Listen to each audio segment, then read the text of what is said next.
Good evening সবাইকে সবাইকে আজকের ক্লাসে স্বাগতম জানাচ্ছি। অল্প কিছুক্ষণের মধ্যে আমাদের আজকের ক্লাসটি শুরু শুরু হতে যাচ্ছে। অনেকেই সালাম দিয়েছেন, ওয়ালাইকুম আসসালাম। তো আজকে আপনাদের সাথে ক্লাসটিতে থাকছেন আবরার ভাইয়া এবং আরাফাত ভাইয়া। তো ভাইয়াদের সাথে কনভারসেশন করার জন্য আপনারা চ্যাট বক্সটা ইউজ করবেন। আর টপিক রিলেটেড যদি কোনো কোশ্চেন থেকে থাকে সেক্ষেত্রে শুধুমাত্র কিউএনএ বক্সে করবেন। আর যদি উত্তরণ সম্পর্কিত কোনো জিজ্ঞাসা থেকে থাকে চেষ্টা করবেন ক্লাসের শেষের দিকে করার জন্য। ধন্যবাদ জানাচ্ছি এবং কিছুক্ষণ অপেক্ষা করার জন্য অনুরোধ করছি।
আচ্ছা, একজন ভাইয়া জানতে চাইছেন যে ক্লাস শুরু হয়েছে কিনা। এখনো শুরু হয়নি ভাইয়া, এখনই শুরু করবেন আর কি।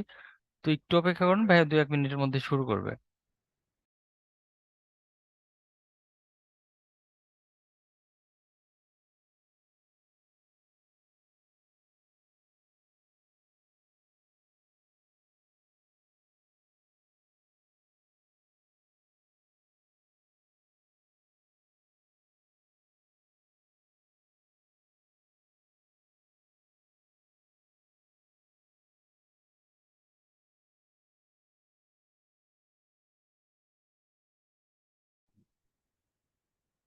আসসালামু আলাইকুম ভাই, আমাকে কি শুনতে পাওয়া যাচ্ছে?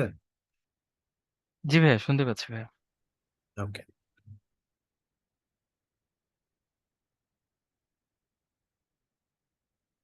একটু অপেক্ষা করুন।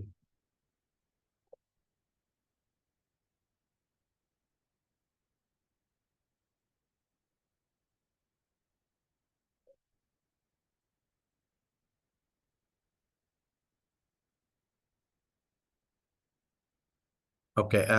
ক্লাসের শুরুতে আমি কোশ্চেন আনসারের জন্য 1 মিনিটের জন্য মাইক্রোফোনটা অন করে দিচ্ছি। বিগত ল্যাঙ্গুয়েজ ক্লাস থেকে কারো কোনো প্রশ্ন থাকলে চাইলে হ্যান্ড রেজ করতে পারে।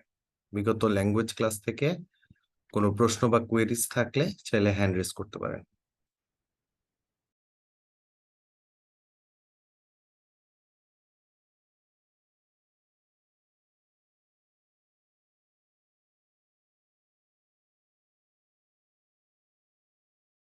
আমরা একটা হ্যান্ড রেজ দেখতে পাচ্ছি। ফারজানা নামে একজন হ্যান্ড রেজ করেছেন। আপনাকে পারমিশন দেওয়া আছে, আনমিউট করে আপনার প্রশ্নটি করুন।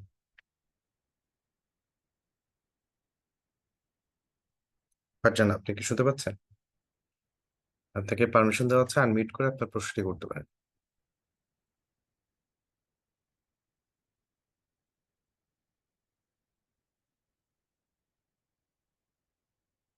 ভাইয়া উনি মনে হয় ভুল করে হ্যান্ড রাইজ করে ফেলেছেন, যেহেতু অ্যান্সার দিচ্ছেন না।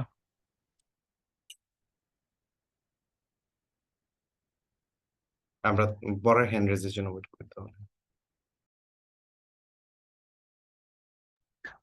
আপনাদের যদি বিগত ক্লাসের কোনো কোশ্চেন থাকে, ইংলিশ ক্লাস, এই ইংলিশ ল্যাঙ্গুয়েজের, আপনারা কিন্তু হ্যান্ড রেইজের মাধ্যমে লাইভে কোশ্চেন করতে পারেন ভাইয়াকে। হ্যাঁ, ভাইয়া ক্লাসের প্রথম দিকে একটু সময় রাখছেন আপনার জন্য, যদি কোনো প্রবলেম থাকে আপনারা হ্যান্ড রেইজ করে কোশ্চেনটা করতে পারেন।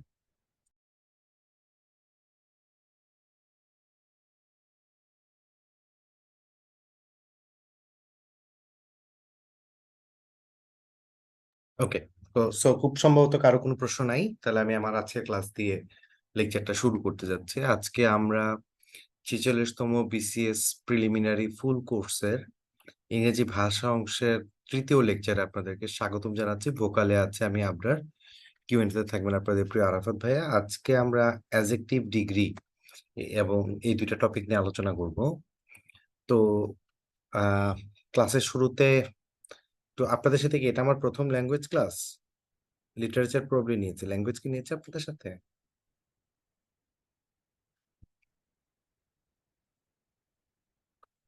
এটাই ফার্স্ট, তাই না?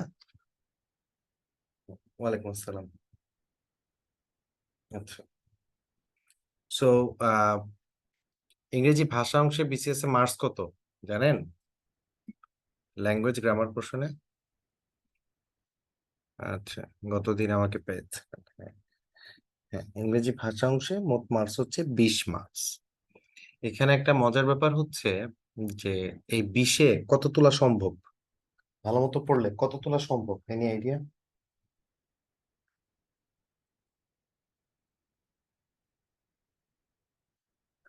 14 থেকে 15? আচ্ছা, 17 থেকে 18। আমি যদি ধরে নেই একটা ইডিয়মস এন্ড ফ্রেজ বা একটা ভোকাবুলারি যদি আপনার মিসও যায়, আই ফিল লাইক এখানে চাইলে 19 তোলা সম্ভব। এটা ইম্পসিবল না। কত তোলা সম্ভব? 19। ওই পাশে যদি আপনি ইয়াতে লিটারেচারে যদি আপনি 10 তুলেন, তাহলে 19 আর 10-এ 29। ধরে নিচ্ছি 2 মার্কস এদিক সেদিক হলো, তাহলে মার্কস হলো কত? যে কোনো একটা পোর্শনে বা দুইটা পোর্শন থেকে এক এক করেও যদি এক এদিক সেদিক করে 2 এদিক সেদিক হয়, ভালো মতো পড়লে এখান থেকে 27 তোলা সম্ভব।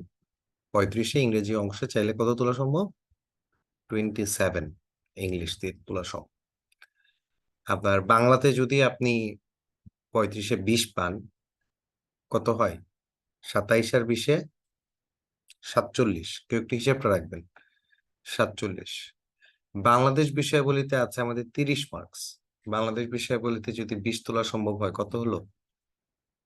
67। অর্থাৎ আপনার এই পাশে টোটাল 100 নাম্বারের মধ্যে আপনি যদি 67 তুলেন, যদি নিতান্তই বাকি অংশগুলা খারাপ না হয়, ওই বিসিএস এ প্রিলি আপনার পাস। মানে কোনো পোর্শন যদি খুব খারাপ না হয়ে যায়, ওই বিসিএস এর প্রিলি আপনার পাস। এটা আপনি লিখে রাখতে পারেন। কিভাবে? আমি একটা উদাহরণ দিই। মানসিক দক্ষতাতে কত মার্কস বলেন? জানেন না আপনারা কি? দেখেন নাই? হ্যাঁ, 15 মার্কস। 15-তে 15-তে চাইলে 12-13 তো ইজিলি তোলা যায় নাকি? কেউ কেউ তো 15-তে 15 তুলে। আমি ধরে নিলাম আপনি 13 তুললেন, তো 67 আর 13-তে কত? 70, 80। আচ্ছা, তারপরে অঙ্কে কত মার্কস? অঙ্ক, ম্যাথে আবার 15। 15তে চাইলে 15ই তোলা যায়। যদি একটু কম টমও তুলেন, ধরে নিচ্ছে আপনি ম্যাথ অনেকদিন করেন না, বা ম্যাথ পারেন না, বা আপনি যদি আর্টস ব্যাকগ্রাউন্ডের হন বা কমার্স ব্যাকগ্রাউন্ডের হন, আপনি যদি কম করেও নেন, তাহলে কত হলো? এখানে যদি আপনি 10-12 পান, তাহলে কত হলো? 80 আর 12তে কত? 80 আর 12তে 92, 92। আচ্ছা, বিজ্ঞানে কত? বিজ্ঞানে আছে 15। 15তে যদি আপনি একটু ভালো করলে সম্ভব, 15তে 15ই তোলা যায় অনেক সময়, আপনি কমই ধরলেন, 9 ধরেন, 8 ধরেন, তো কত হয়? 92 আর 8 ধরেন, কথার কথা আমি একদম কমিয়ে দিচ্ছি যে কোনো একটা প্রশ্ন। 92 আর 8 কত হয়? 100। এখন আপনার হাতে বাকি আছে কি? আন্তর্জাতিক এখনো বাকি, নৈতিকতা, মূল্যবোধ, সুশাসন এখনো বাকি, তারপরে হচ্ছে আপনার ইয়ে বাকি, আর কোন পোর্শনটা যেন বাকি? একটা বড় মার্কস কিসে ছেড়ে আসলাম? কম্পিউটার। কম্পিউটার। এসব মিলে আর 20 তোলা যায় না? তোলা যায় কি যায় না? ভূগোল, এগুলা মিলে, সব মিলে কি আর 20 তোলা যায় না, যায় না? ইন্টারন্যাশনাল অ্যাফেয়ার্স, ভূগোল, নৈতিকতা, মূল্যবোধ, সুশাসন, কম্পিউটার মিলে আর জাস্ট 20। এতগুলা পোর্শন, 20-এর বেশি তোলা সম্ভব। 20-এর বেশি তোলা সম্ভব। আপনি প্রতি রাতে 5-5 করে পাইলে তো 4-5-20। নৈতিকতা, মূল্যবোধ, সুশাসন, ভূগোল, তারপরে হচ্ছে আইসিটি আর ইয়ে মিলে যদি আপনি এই ইন্টারন্যাশনাল মিলে 5-5 করেও যদি তুলেন, কত হয়? 4-5-20 হয়ে যায়। এখানে আপনি একটু বেশিও পাইতে পারেন। ঠিক আছে, আবার বাকি অংশগুলোতে মার্কস বাড়তেও পারে। সো বিসিএস প্রিলিমিনারি অর্ধেক খেলা আসলে বাংলাদেশ, বাংলা এবং ইংরেজি 3টা বিষয়ের উপর আহ, নির্ভর করে। সব মিলে 125 হলে কি প্রিলিমিনারি পাস হবে? এখন পর্যন্ত আমার মনে হয় 125 পায় কেউ জীবনে কোনোদিন কোনো বিসিএস প্রিলিতে ফেল করে নাই 200-তে, যতগুলো বিসিএস হয়েছে সোফার। আর সব কয়টাকে যদি আপনি কম্বাইন্ডলিও হিসাব করেন, সব কয়টা মিলে 125 পায় কেউ বিসিএস প্রিলিতে সম্ভবত কোনো কালে ফেল করে নাই। কি বলতে চাইছি বুঝতে পারছেন? না বুঝেন নাই?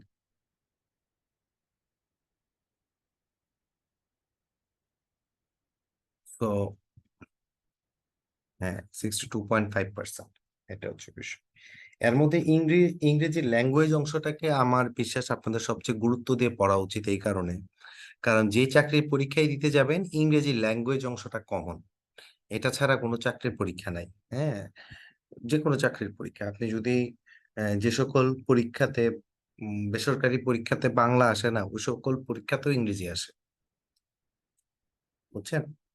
সো যদি কোনো বেসরকারি সরকারি সব পরীক্ষাতেই বাংলা আসে, বেসরকারি কোনো পরীক্ষাতে যদি বাংলা নাও থাকে, সেটা তো ইংরেজি, দেখবেন গ্রামারটা আছে। কাজে এই পোর্শনটাকে আসলে মিস দেওয়া উচিত না, বরং বিসিএস প্রিপারেশনটা শুরুই করা উচিত ইংরেজি দিয়ে। এটা আমার দৃঢ়ভাবে বিশ্বাস। যে ইংরেজি জানে এবং অঙ্ক পারে, এই দুইটা যে পারে, তার চাকরি হবেই, আজকে হোক কালকে হোক, ভালো চাকরি হবেই। এটা আমি দৃঢ়ভাবে বিশ্বাস করি।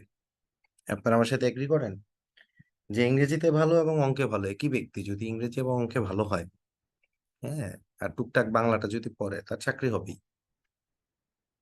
বুঝছেন? বাকিটা পড়ে পড়ে কাভার করে ফেলা যায়। বাকিটা পড়ে সময় মতো কাভার করে ফেলা যায়, কিন্তু এই দুইটার কোনোটা ল্যাপস থাকলে তখন একটা সমস্যা। ঠিক আছে? হ্যাঁ, আর তার সাথে আরেকটা জিনিস লাগে, সেটা হলো উপরওয়ালার ইচ্ছা, উপরওয়ালার অনুগ্রহ। উপরে আল্লাহ যদি না চায় তাহলে হবে না, সেই জন্য একটু বেশি বেশি করে আল্লাহকে ডাকতে হবে। মানুষের দোয়া দরুদের দরকার আছে, মানুষের সাথে ভালো ব্যবহার করতে হবে, ভালো আচরণ করতে হবে। ঠিক আছে? হ্যাঁ। সো এইটা ভোকাবুলারি নিয়ে আপনার অনেক বেশি টেন্সড। ভোকাবুলারি থেকে কয় মার্কস থাকে? ভোকাবুলারি নিয়ে যে এত টেন্স, ভোকাবুলারিতে কয় মার্কস থাকে? 1 মার্কস, 2 মার্কস, একটু বেশি তো আর থাকে না। এখন এই 1-2 যদি আপনি পারেন তাহলে তো আলহামদুলিল্লাহ অনেক ভালো। 1-2 যদি নাও পারেন, এমন কিন্তু না যে আপনি মানে টিকবেন না, বা টিকা সম্ভব না, চাকরি পাওয়া সম্ভব না, এমন কিছু কিন্তু না। চাইলে এখান থেকেও কিন্তু চাইলে বের করে ফেলা সম্ভব ম্যাথটা। ঠিক আছে, সব যেটা কঠিন এটা নিয়ে এত বেশি টেনশন করে তো লাভ নেই। সবার আগে প্রয়োজন হচ্ছে যে আমার যেটা পারা উচিত, যেটা সবাই পারতেছে, তার কোনোটা যেন আমি মিস না দিই। মনে থাকবে কতটা? আর রিজিকের মালিক আল্লাহ। হ্যাঁ, চাকরির সময়টা খুব ফ্রাস্ট্রেটিং। একটা ভালো চাকরি না পাওয়া পর্যন্ত ভালো লাগে না। এই জন্য দেখা যাবে যে মানুষের দোয়া দরুদের দরকার আছে না নাই? সবকিছু যদি মেধা দিয়ে হইতো তাহলে তো দুনিয়াতে সবকিছু মেধা দিয়ে হয় না। হ্যাঁ, মানুষের দোয়া, মানুষের সাপোর্ট, ঠিক আছে, উপরওয়ালার ইচ্ছা, সবই লাগে। বুঝছেন? মানে কারো মনে যাতে কষ্ট না লাগে এরকম কিছু না করা, সবার সাথে ভালো ব্যবহার করা, হাসি মুখে থাকা, এই জিনিসটাও তো ইম্পর্টেন্ট, তাই না? আচ্ছা, আমরা সামনের দিকে আগাই। হুম, ওকে। আমরা আজকে অ্যাজেক্টিভ এবং নিয়ে কথা বলবো। তো অ্যাজেক্টিভ জিনিসটা কি? অ্যাজেক্টিভ যদি আমরা সেন্টেন্স স্ট্রাকচারে দেখি, অ্যাজেক্টিভ জিনিসটা নাউনের আগে বসে। তো প্রথমে একটা অ্যাজেক্টিভ হয়, অ্যাজেক্টিভের পরে সাধারণত নাউনটা খুঁজে পাওয়া যায়। এই যে দেখেন, ডে জিনিসটা একটা নাউন। এখন আপনি বলেন কেমন ডে, হট ডে, হট হচ্ছে অ্যাজেক্টিভ। শার্ট জিনিসটা একটা নাউন, কেমন শার্ট, স্লিভলেস শার্ট। স্লিভ বুঝেন? স্লিভলেস বুঝেন? হাতা, ওই যে হাতের অংশটা যে ঢেকে রাখে এটাকে বলে স্লিভ। ঠিক আছে, এই যে বলে না যে মেয়েটা যেন কি পরে, স্লিভলেস ব্লাউজ পরে নাকি, যেটা হাতা কাটা থাকে, হ্যাঁ, তার মানে হচ্ছে। ওকে। তারপরে দেখেন, on her birthday Lisa received an antique vase. এটা উচ্চারণ হয় ভাস, এটা হচ্ছে নাউন, এন্টিকটা হচ্ছে অ্যাজেক্টিভ, অর্থাৎ নাউনের আগে বসে। কেমন স্নো, জন স্নো না হোয়াইট স্নো, এই দেখেন এটা হলো অ্যাজেক্টিভ। কেমন হাউস, বিউটিফুল হাউস, এই হচ্ছে নাউন, নাউনের আগে অ্যাজেক্টিভ। তাহলে অ্যাজেক্টিভটা কোথায় বসে বলেন তো সবাই? নাউনের আগে অ্যাজেক্টিভ বসে। এরকম একটা পরীক্ষা একটা প্রশ্ন আসছিল, দা আপ ট্রেন ইজ লেট। প্রশ্ন করছিল এখানে আপ শব্দটা কোন পার্সন স্পিচ, বলতে পারবেন কি হবে? আপ ট্রেন ইজ লেট, তাহলে আপটা কি হবে? অ্যাডজেক্টিভ হবে। যে কেমন ট্রেন, কোন ট্রেন, উত্তর হচ্ছে কি আপ ট্রেন। ঠিক আছে, ক্লিয়ার? ক্লিয়ার হলে একটু সি লিখে পাঠান। হ্যাঁ, আমাদের ক্লাসগুলো আমাদের এই যে অনলাইনে আমাদের ক্লাসগুলো হয়, তো ক্লাসগুলোতে আপনারা একটু অনেক সময় ঝিমিয়ে যান। ঝিমিয়ে আগে একটু ইনবক্সে কথা কথা বললে আমরা বুঝতে পারি যে কোনটা আমাদের স্টুডেন্টরা বুঝতেছে, কোনটা আমাদের স্টুডেন্টরা বুঝতেছে না, কোনটা আমাকে রিপিট করতে হবে, কোনটা তাদের ভালো লাগছে, কোনটা তাদের খারাপ লাগছে, এগুলো আমরা বলতে পারি। আচ্ছা, জান্নাতুল মাও জিজ্ঞেস করছেন আপ প্রিপোজিশন হবে না কেন? আপ শব্দটা তো প্রিপোজিশন, কিন্তু এই বাক্যে কি প্রিপোজিশন? এই বাক্যে সে প্রিপোজিশন না। এখানে আপ দিয়ে তো কোনো ডাইরেকশন বোঝাচ্ছে না, বরং ট্রেনের একটা টাইপ বোঝাচ্ছে। আপনারা জানেন একটা ট্রেন যখন তার মাদার স্টেশন থেকে ছেড়ে যায়, এটা যদি বেস স্টেশন হয় আর এটা যদি ডেস্টিনেশন হয়, তো যাওয়ার সময় সে থাকে আপ ট্রেন, আবার সে ডেস্টিনেশন থেকে এখানে যখন ফিরে তখন তাকে বলে ডাউন ট্রেন। তো এই আপ ট্রেনটা লেট হয়েছে, হয়তো ডাউন ট্রেনটাও ফেরার সময় লেট হইতে পারে, এই কথাটা বলেছে। বুঝছেন জানাতুল মামা? ওকে। প্রিপোজিশনও নাউনের আগে বসে। আচ্ছা, হ্যাঁ, প্রিপোজিশনও নাউনের আগে বসে, কিন্তু প্রিপোজিশনটা হচ্ছে একটা ডাইরেকশন প্রকাশ করে, সে মডিফাই করে না। আচ্ছা, কে বলতে পারবেন মডিফিকেশন এবং ডাইরেকশনের মধ্যে ডিফারেন্সটা কি? কেউ আছেন বলতে পারবেন? মডিফিকেশন ভার্সেস ডাইরেকশন, কেউ বলতে পারবেন ডিফারেন্সটা কোন জায়গায়?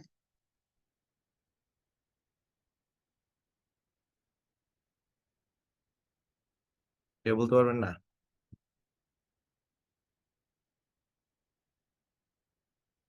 বুঝি বাট বুঝাতে পারবো না, আচ্ছা, ঠিক আছে, আমি একটু দেখাই পার্থক্যটা কোথায়।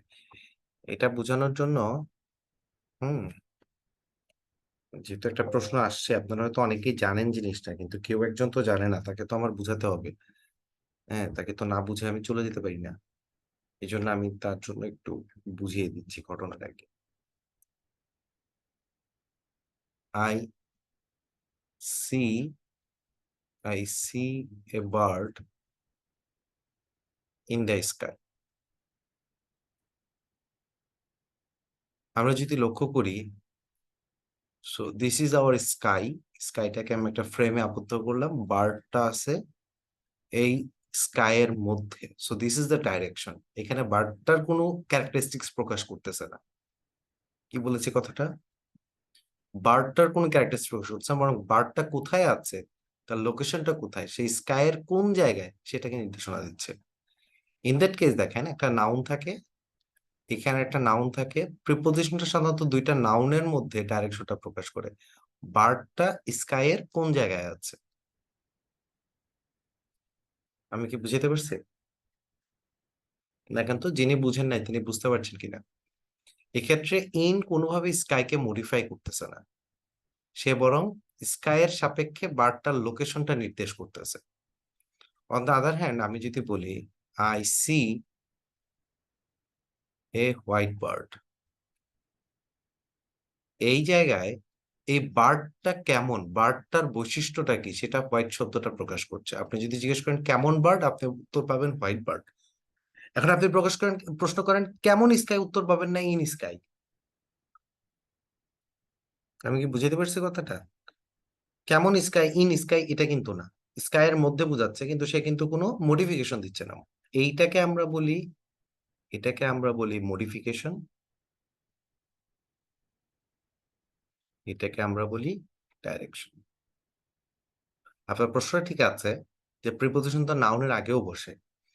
হ্যাঁ, প্রিপোজিশন নাউনের আগে বসে, দ্যাটস ট্রু, কিন্তু সে কখনোই মডিফিকেশন দেয় না। মডিফিকেশন কেবলমাত্র অ্যাডজেক্টিভ বা অ্যাডভার্ব দেয়। অ্যাডজেক্টিভ মডিফাই করে নাউনকে, অ্যাডভার্ব মডিফাই করে অনেক কিছুকে, উল্লেখযোগ্যভাবে ভার্বকে।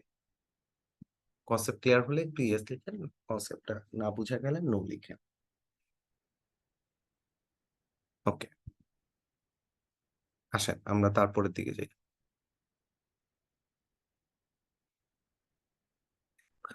অ্যাডজেক্টিভ তো সাধারণত এই ধরনের সাফিক্স অ্যাবল, আল, ফুল, আইসি, এআর, ওয়াই এগুলো থাকলে সাধারণত অ্যাডজেক্টিভ হয়।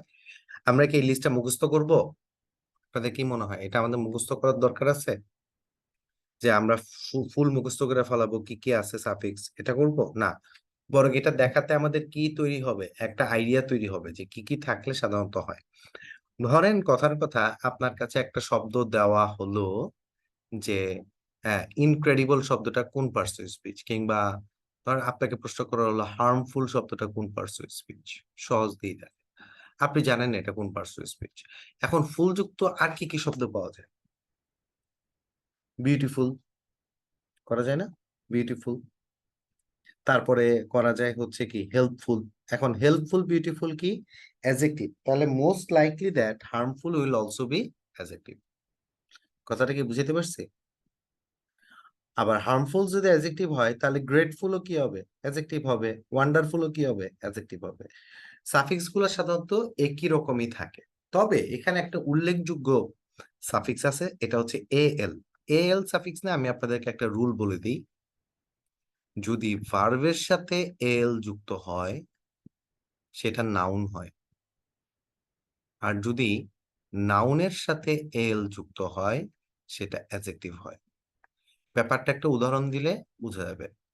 যেমন আমি যদি প্রপোজ শব্দটার সাথে এল যুক্ত করি কি হবে বলেন তো? কে বলতে পারবেন? প্রপোজ, প্রপোজ, এই যে শব্দটা প্লাস এল যদি আমি যুক্ত করি শব্দটা কি হবে? প্রপোজাল। এটা দেখি সবাই পারেন, বাহ, এই শব্দটা সবাই চিনে জানে দেখি, ব্যাপারটা কি? আচ্ছা, তাহলে প্রপোজের সাথে এল যুক্ত করলে প্রপোজাল হয়, এই প্রপোজাল শব্দটা একটা নাউন। তাহলে এখন বলেন তো দেখি, রিফিউজের সাথে এল যুক্ত করলে কি হবে? রিফিউজ প্লাস এল সমান সমান কি হবে বলেন তো? রিফিউজাল। রিফিউজাল, রিফিউজাল শব্দটাও একটা নাউন। দেখেন তো বুঝা যায় নাকি? বুঝা গেলে ইয়েস বলেন, বুঝা না গেলে নো বলেন। পরীক্ষায় কি প্রশ্ন আসছে? পরীক্ষায় এরকম প্রশ্ন আসছে, ট্রাই শব্দটার নাউন ফর্ম কি? কেউ বলতে পারবেন ট্রাই শব্দটার নাউন ফর্ম কি হবে? ট্রাই শব্দটার নাউন ফর্ম হচ্ছে ট্রায়াল। ঠিক আছে, আচ্ছা। তারপরে একটা সব প্রশ্ন আসছিল পরীক্ষায়, বাড়ি শব্দটার নাউন ফর্ম কি? বাড়ি মানে কবর দেওয়া। তো পরীক্ষায় প্রশ্নটা আসছিল বাড়ি বা কবর দেওয়ার নাউন ফর্ম কি? উত্তর কে বলতে পারবেন? বাড়ি, তাহলে কি হবে? বাড়িয়াল, বাড়ির নাউন ফর্ম হবে বাড়িয়াল। ডিসমিস কি হবে? Dismiss, dismissal. গুড। ডিসমিস হবে ডিসমিসাল। তাহলে ডিসমিসাল শব্দটা কোন পার্টস অফ স্পিচ? উত্তর হচ্ছে নাউন। পারা যাবে না? যাবে না। সহজ না, কঠিন না, কিন্তু সহজ। হ্যাঁ, ভয় পাওয়ার কিছু নেই, সহজ, ইংরেজি সহজ। ঠিক আছে। এখানে কতজন আছেন ইংরেজিতে খুবই দুর্বল? ভাই আমি মনে করি আমি খুবই দুর্বল, খুবই উইক। কয়জন দেখে? কিন্তু খুবই দুর্বল, বেসিকটাও পারি না। মোটামুটি যারা পারি তারাও না, মানে আমি খুবই দুর্বল, এরকম অনেকে আছে। ইংরেজিটা ভয় পান না? ওকে, আচ্ছা, বলে দিচ্ছি। যারা অতিরিক্ত দুর্বল তাদের প্রথম কাজ হচ্ছে আপনার ইংরেজি শুনবেন। তো ইংরেজি কিভাবে শুনবেন? ইংরেজি শোনার উপায় কি এখন কি বসে বসে বিবিসি সিএনএন শুনবেন? শুরুতে তো বিবিসি সিএনএন শুনতে গেলে কিছুই পারবেন না। সবার আগে একটু ইংরেজি গান শুনবেন, একটা দুইটা, যে গানটা ভালো লাগে। কিছু না হলে টাইটানিকের গানটা শুনেন, লিরিক্স ধরে ধরে টাইটানিকের গানটা শুনেন। শুধু শুনলে হবে না, লিরিক্স ধরে ধরে শুনবেন। হ্যাঁ, খালি ইমোশনের সাগরে ভাসলে হবে না, ঠিক আছে? তো প্রথমে আগে ইংরেজি গান শুনেন, একটু ইংরেজি মুভি দেখার চেষ্টা করেন, একটা দুইটা। সাবটাইটেল নিয়েই বসেন না, সাবটাইটেল নিয়ে বসেন। লাইন বাই লাইন সব কয়টা অর্থ বোঝার দরকার নেই, আগে শোনা শুরু করেন। বেশিরভাগ যারা ইংরেজিতে অনেক বেশি দুর্বল তাদের প্রধানতম সমস্যা হচ্ছে তারা কখনো ইংরেজি ভাষাটা শুনে না। যারা লাইফে খুবই কম শুনে ইংরেজি, তারা কিন্তু ইংরেজিতে সাধারণত একটু দুর্বল থাকে। ঠিক আছে। আগে গ্রামার পড়ে লাভ নেই, সবার আগে গ্রামার পড়ে লাভ নেই, ভাষাটা শুনতে হবে। যারা ইংরেজিটা বলে তারা কিভাবে বলে। আমি কি কথাটা বুঝাইতে পারছি? না, বুঝাইতে পারিনি।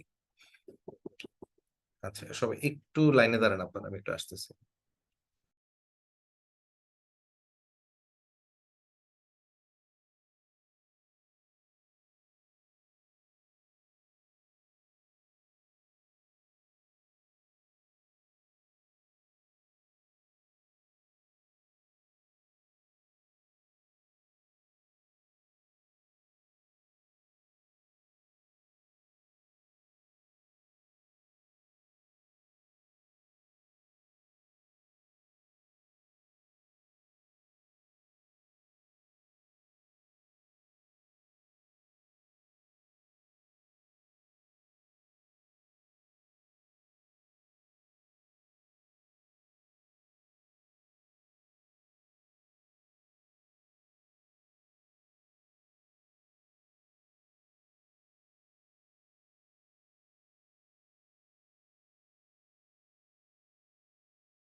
আচ্ছা ভাইয়া কিছুক্ষণের মধ্যেই আমাদের সাথে যুক্ত হবেন, হ্যাঁ আপনি একটু অপেক্ষা করুন, যেহেতু ক্লাসটা শুরু হয়নি এর জন্য সাউন্ড শুনতে পাচ্ছেন না।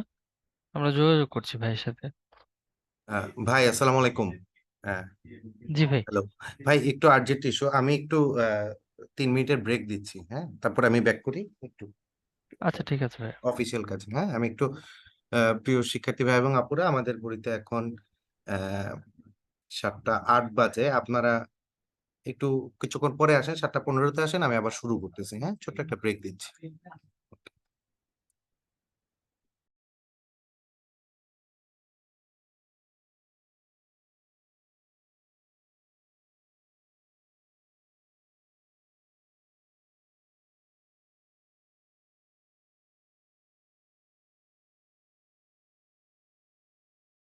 একটু আহ হ্যাঁ, একটু আহ সমস্যা বলতে, একটু অফিসের একটা কাজে আমার এখানে একজন লোক আসছিল, তার সাথে একটু আর্জেন্টলি কথা বলা লাগছে আমার। আমি extremely sorry for the inconvenience. আসলে চাকরি বাকরি করে অনেক কিছু অনেক সময় ডিফিকাল্ট হয়ে যায়। হ্যাঁ, আশা করি আপনারা কিছু মনে করবেন না। একটু আপনাদের কাছে আমি অনুরোধ করব ব্যাপারটা ভাবে দেখার জন্য। হ্যাঁ, প্লিজ সহানুভূতির সাথে। ওকে, আমি তাহলে একটু শুরু করি আবার ক্লাসটা, নাকি শোনা যায়? ওকে, আচ্ছা ঠিক আছে। হ্যাঁ, একটু অসুবিধা হয়ে গেল, সরি এই জন্য। আচ্ছা, আসেন আমরা ক্লাসটা শুরু করি আবার। ওকে, সো আমরা এখানে দেখতেছিলাম এল যুক্ত। আমরা এটার এক্সাম্পল হিসেবে দেখেছি ট্রায়াল, বারিয়াল, প্রপোজাল, রিফিউজাল, এই জিনিসগুলো আমরা দেখেছি। ঠিক আছে। আচ্ছা, এখন এখন আমরা একটু যাই অ্যাডজেক্টিভ ফরমেশন। তাহলে দেখেন, এই যে আমরা এখান থেকে দেখলাম, আমি আপনাদেরকে যেটা অলরেডি বলেছিলাম, ভার্বের সাথে এল যুক্ত করলে সেটা নাউন হয়, এবং নাউনের সাথে এল যুক্ত করলে এটা অ্যাডজেক্টিভ হয়। এটার আরেকটা উদাহরণ হচ্ছে যে অ্যাক্সিডেন্ট হচ্ছে একটা নাউন, তাহলে অ্যাক্সিডেন্টাল হচ্ছে অ্যাডজেক্টিভ। ওকে, আসেন তারপরটা যে আমরা আহ যেমন চাইল্ড ছিল, চাইল্ড চাইল্ডিশ হয়ে গেছে। আচ্ছা, চাইল্ড শব্দটা চাইল্ডিশ ছাড়া আর কি আছে, কে বলতে পারবেন অ্যাডজেক্টিভ ফর্ম? চাইল্ড, চাইল্ডের দুইটা অ্যাডজেক্টিভ ফর্ম হয়। কি বলতে পারেন? একটা তো চাইল্ডিশ, আরেকটা কি? না, চাইল্ডহুড নাউন। লিখে দিচ্ছি, চাইল্ড লাইক, দুইটা হয়, চাইল্ড লাইক। তো নর্মালি চাইল্ডিশটা হচ্ছে নেগেটিভ ওয়েতে, চাইল্ড লাইকটা হচ্ছে পজিটিভ ওয়েতে। মানে কিছু কিছু বাচ্চা আমি কি ভালোভাবে দেখা হয়, আর কিছু কিছু বাচ্চা আমি কিভাবে দেখা হয়, নেগেটিভলি দেখা হয়, রাইট? সে কি এখনো বাচ্চা, এটা হলো নেগেটিভ। আর এটা হচ্ছে না, ওর এই চাইল্ড লাইক ইনোসেন্সটা খুব ভালো লাগে, তা সেটা হচ্ছে পজিটিভ। বুঝছেন না বুঝেন না? চাইল্ডিশ হচ্ছে নেগেটিভ, চাইল্ড লাইক হচ্ছে পজিটিভ। ওকে, ওকে, আসেন আমরা তারপরটাই যাই। এখানে রিদম থেকে আছে রিদমিক, এটা আমরা দেখছি। আসেন, এখানে হচ্ছে ah adjective forming from verbs, enjoy, enjoyable, help, helpful, obey, obedient, এগুলো সহজ, এগুলো খুব সহজ। হ্যাঁ, এটা দেখতে পারেন, এটা দেখবেন এই লিস্টটা। নাউন প্লাস এল অ্যাডজেক্টিভ, যেটা আমি অলরেডি বুঝাইছি, এবং হচ্ছে ভার্ব প্লাস এল নাউন, এটা দেখতেই হবে। এখান থেকে আর পড়ার কিছু নাই, আমরা পরেরটাই চলে যাই। অ্যাডজেক্টিভ নিয়ে আলোচনা করি এখন। আমাদের পরীক্ষায় কি আসবে অ্যাডজেক্টিভ কাকে বলে, কত প্রকার, কি কি, প্রত্যেক প্রকারের সংখ্যা উদাহরণ দেবে, এটা কি আসবে পরীক্ষায়? কি মনে হয়? আমাদের মুখস্থ করার দরকার আছে অ্যাডজেক্টিভ কত প্রকার, কি কি, প্রত্যেক প্রকারের সংঘর্ষ উদাহরণ। ওই কথা বলে না কেন কেউ? দরকার নেই। তা পরীক্ষায় কি প্রশ্ন আসে? পরীক্ষায় কি প্রশ্ন আসে, কে বলতে পারবেন? কোনো প্রশ্ন আসে না এখান থেকে?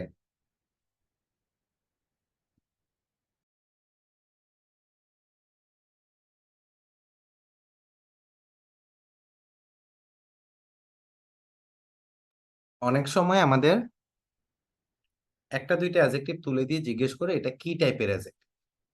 ঠিক আছে, এই ক্ষেত্রে এটা আমরা কিভাবে বুঝবো তার একটা টেকনিক আমি আপনাদের সাথে একটু শেয়ার করি। তা আমরা এটা মুখস্থ করি না সবাই, যে এইগুলা এত কিছু দরকার নেই। আমরা আগে একটু দেখি প্রপার অ্যাডজেক্টিভ জিনিসটা কি। প্রপার অ্যাডজেক্টিভটা হচ্ছে প্রপার নাউন। শুনছেন? প্রপার নাউন কি নির্দেশ করে? কারো নাম। আমার নাম যেমন আবরার, এটা হচ্ছে প্রপার নাউন, তাই তো? একটা দেশের নাম আমেরিকা, এটা হচ্ছে কি প্রপার নাউন, এই তো? প্রপার অ্যাডজেক্টিভ হচ্ছে প্রপার নাউন থেকে যে অ্যাডজেক্টিভটা তৈরি হয়। যেমন ধরেন আমি যদি বলি আমেরিকান, বুঝছেন না বুঝেন নাই? বুঝে থাকলে ইয়েস বলেন, না বুঝে থাকলে নো বলেন। ধরেন বাংলাদেশি প্রোডাক্ট, তাহলে বাংলাদেশি একটা প্রপার অ্যাডজেক্টিভ। হুম। ধরেন নটর ডেম যদি একটা প্রপার নাউন হয়, নটর ডেমিয়ান এটা হইতে পারে একটা proper adjective. This is A Notre Damian culture.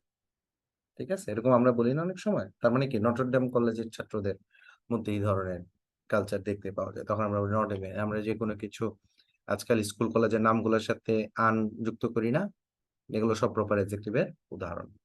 বুঝা গেছে? আচ্ছা, তারপরে তারপরে ধরেন নিউমেরাল অ্যাডজেক্টিভ, এটাতে একটু যাই। আমি একটু ইয়া অনুযায়ী বলছি। নিউমেরাল শব্দটা দেখলে নাম্বার মিল পান? নাম্বার জিনিসটার মিল পান না, পান না? নিউমেরাল দেখলে নাম্বার মনে পড়ে? তা নাম্বার যদি মনে পড়ে, নিউমেরাল অ্যাডজেক্টিভ হচ্ছে নাম্বার থেকে আগত। যেমন the second boy, the third বয়, এরকম। ঠিক আছে, গেল। তারপরেরটা আমরা যদি চলে যাই ডেমনস্ট্রেটিভ অ্যাডজেক্টিভ। আচ্ছা, ডেমনস্ট্রেশন বলতে আপনারা কি বুঝেন, কে বলতে পারবেন? ডেমনস্ট্রেশন কাউকে দেখিয়ে দেওয়া, শো করা, এই তো ডেমনস্ট্রেশন। ঠিক আছে, প্রদর্শন। আচ্ছা, আমি যদি বলি দিস কার, এটা বুঝায় গাড়িটা কাছে। আমি যদি বলি দ্যাট কার, সেটা বুঝায় গাড়িটা দূরে। এই যে কাছে দূরে দেখাই দেওয়া, এই জিনিসটা হচ্ছে ডেমনস্ট্রেটিভ অ্যাডজেক্টিভ। তাহলে ডেমনস্ট্রেটিভে কি কি থাকতে পারে অ্যাডজেক্টিভে বলেন তো? দিস, দিসের প্লুরাল ফর্ম দিস থাকতে পারে, দ্যাট, দ্যাট এর প্লুরাল ফর্ম দোজ। তাহলে এরা যে ডেমনস্ট্রেটিভ, এটা কি আমার মুখস্থ করার দরকার আছে না দরকার নাই? ইয়েস নো বলেন। এটা আমার মুখস্থ করার দরকার নেই, শুধু নামকরণ গুলো বুঝলেই হবে। আচ্ছা, এবার আসেন ডিস্ট্রিবিউটিভ। ঠিক আছে। আচ্ছা, মাসুম জিজ্ঞেস করছেন ডেমনস্ট্রেটিভ প্রোনাউন আর অ্যাডজেক্টিভ কি সেম কিনা? না, দুইটা সেম না। আমি পার্থক্যটা কোথায় একটু পরে দেখাবো, আমাকে একটু মনে করাই দিন। এবার আসেন আমরা একটু কথা বলি ডিস্ট্রিবিউটিভ। ডিস্ট্রিবিউটিভ নামটা দেখলে ডিস্ট্রিবিউশন মনে পড়ে? ভাগ বাটোয়ারা ডিস্ট্রিবিউশন মনে পড়ে কি পড়ে না? মনে পড়ে না? হ্যাঁ, ডিস্ট্রিবিউশন থেকে আসছে ডিস্ট্রিবিউটিভ। আচ্ছা, তাহলে এখন ডিস্ট্রিবিউশন কিরকম হইতে পারে? কে বলতে পারবেন ডিস্ট্রিবিউশন জিনিসটা কেমন হইতে পারে? আমরা যদি প্রত্যেকের মধ্যে ভাগ করি সেটা হয় ইচ। যদি আমরা দুইজনের মধ্যে ভাগ করি তাহলে সেটা হয় আইদার। যদি আমরা কাউকেই না দেই তাহলে সেটা হয় নেইদার। এই তো হবে নাকি ডিস্ট্রিবিউশন? তাহলে এরা হচ্ছে ডিস্ট্রিবিউটিভ অ্যাডজেক্টিভ। মনে থাকবে না থাকবে না? ইয়েস নো ভেরি গুড বলেন। ভাগ বাটোয়ারা চিন্তা করলে কিভাবে চিন্তা করব আমরা, কিভাবে মনে রাখবো? প্রত্যেককে ভাগ করে দিলে হবে ইচ, দুইজনের যে কোনো কাউকে দিলে হবে কি আইদার, কাউকে না দিলে কি হবে নেইদার। ঠিক আছে, গেল। তারপরে আসেন পসেসিভ অ্যাডজেক্টিভ। আচ্ছা, পসেস মানে কি, কে বলতে পারবেন? পসেস শব্দের অর্থ কি?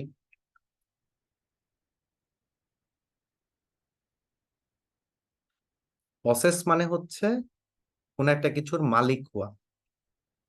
কি বলছি কথা? কোন একটা কিছুর মালিক হওয়া, মালিকানা। ঠিক আছে, মালিকানা, রাইট। সহজ ভাষায় হচ্ছে, সহজ বাংলায় হচ্ছে মালিকানা। আমি যদি বলি মাই কার, গাড়ির মালিক কে? গাড়ির মালিক আমি। এই তো ঘটনা, নাকি? গাড়ির মালিক কে? আমি। তাহলে এই মাই হচ্ছে পসেসিভ অ্যাডজেক্টিভ। বুঝছেন না বুঝেন নাই? বুঝে থাকলে ইয়েস বলেন, না বুঝে থাকলে নো বলেন। তার মানে এই যে my, his car, her car, their car, your car, our car, সবই পসেসিভ। আমারটা হইলে মাই, তোমারটা হইলে ইওর, তাদেরটা হইলে দেয়ার, এইসব বললে সব হচ্ছে হচ্ছে আপনার পসেসিভ অ্যাডজেক্টিভ। হুম। তারপরে আসেন ইন্টারোগেটিভ অ্যাডজেক্টিভ। আচ্ছা, ইন্টারোগেটিভটা শুনলে প্রোনাউন মনে পড়ে, তাই না? এখন আমি আপনাদেরকে ইন্টারোগেটিভ এবং ইয়াটা বোঝানোর জন্য আগে অ্যাডজেক্টিভ এবং প্রোনাউনের পার্থক্যটা বুঝাই দিয়ে আসি। সিয়াম প্রশ্ন করেছেন each boy got a prize, এখানে ইচ অ্যাডজেক্টিভ কিনা, এই জিনিসটার উত্তরে আমি আপনাদেরকে দিব এখন আমার এই আলোচনাটায়। আসেন একটু এই আলোচনাটা কি একটু দেখি।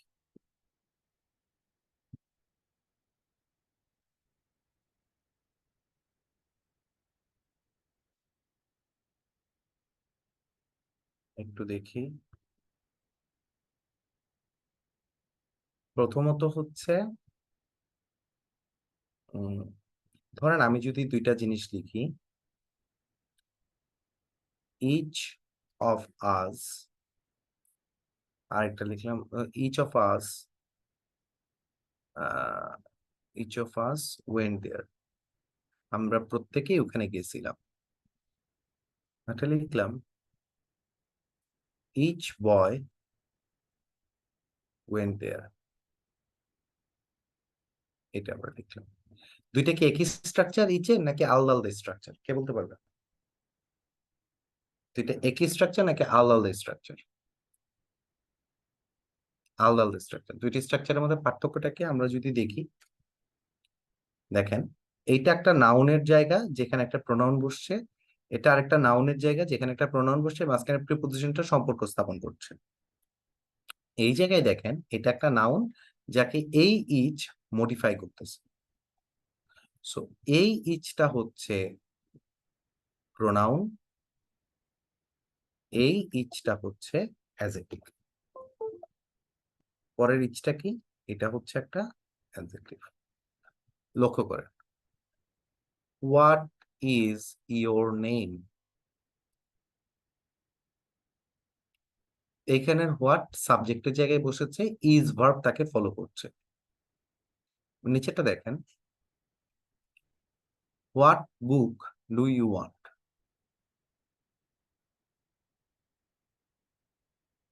এই জায়গায় কি হয়েছে, এই হোয়াট বুক নাউনকে মডিফাই করছে। অর্থাৎ নাউনের আগে যখন সে বসছে সে হচ্ছে অ্যাডজেক্টিভ, কিন্তু ভার্বের আগে যখন সে বসছে সে হচ্ছে প্রোনাউন। কনসেপ্টটা ক্লিয়ার নাকি ক্লিয়ার না বলেন তো? পার্থক্যটা বুঝা গেছে? ইন্টারগেটিভ অ্যাডজেক্টিভ গুলা হচ্ছে ইন্টারগেটিভ প্রোনাউনই, জাস্ট তারা অ্যাডজেক্টিভ হিসেবে যখন সেন্টেন্সে বসে। Concept clear? আবার দেখেন ডেমনস্ট্রেটিভের ক্ষেত্রে আমরা যদি দেখি, আমি যদি বলি দিস ইজ মাই রুম, এক্ষেত্রে লক্ষ্য করবেন দিস একটা প্রোনাউন যাকে ভার্ব ফলো করছে, just like this. What is your name, এই যে দেখেন প্রোনাউনকে ভার্ব ফলো করে, প্রোনাউনকে ভার্ব ফলো করে। আমি যদি বলি দিস রুম ইজ মাইন, এক্ষেত্রে লক্ষ্য করবেন দিস সে রুম নাউনকে মডিফাই করছে, এটা হচ্ছে অ্যাডজেক্টিভ। তাহলে অ্যাডজেক্টিভের ক্ষেত্রে তাহলে কি হচ্ছে, প্রতিবারই অ্যাডজেক্টিভের পরে আমরা কি খুঁজে পাচ্ছি, একটা নাউন খুঁজে পাচ্ছি। আমি লেকচারটা শুরুতে আপনাদেরকে এই কথাটা বলেছিলাম, আপনাদেরকে মনে পড়ে? অ্যাডজেক্টিভটা সবসময় নাউনের আগে বসে, মনে আছে বলেছিলাম যে অ্যাডজেক্টিভের পরে একটা করে নাউন থাকে এবং সে মডিফাই করে। আমি তখন আপনাদেরকে মডিফিকেশন জিনিসটা কি সেটা বুঝিয়েছিলাম। Do you remember? Can you recall? তাহলে পার্থক্যটা কি সবাই বুঝে গেছে কিনা? আমরা একটু ইয়েস নো ভেরি গুড বলে জানাই তো দেখি, সবাই সবাই একটু রেসপন্স করে, সবাই বুঝছে কিনা। ওকে, আলহামদুলিল্লাহ, আমি দেখতে পাচ্ছি সবাই বুঝতে পারছে। অনেকে ভেরি গুড লিখেছে, মানে খুব ভালো মতো বুঝতে পারছে। That's good. ভালো মতো বুঝতে পারলে ভালো লাগে, নিজের কাছেও ভালো লাগে যে আমি বুঝাতে পেরেছি। হ্যাঁ, I have done my job. Okay, আসেন আমরা তারপরটাই যাই। তাহলে এখান থেকে আমরা ইন্টারগেটিভ অ্যাডজেক্টিভ জিনিসটা কি বুঝলাম, ডিস্ট্রিবিউটিভ অ্যাডজেক্টিভটা কি বুঝলাম, ডেমনস্ট্রেটিভ অ্যাডজেক্টিভটা কি বুঝলাম, পসেসিভ অ্যাডজেক্টিভটা কি বুঝলাম। এখন আমি বাকি রাখছি আর কোনটা, এই দুইটা। একটা হচ্ছে adjective of quality, adjective of quantity. আচ্ছা, কোয়ালিটি বলতে আপনি কি বুঝেন সুন্দর করে বলেন। কোয়ালিটি বলতে কোন একটা কিছু ভালো খারাপ বুঝেন।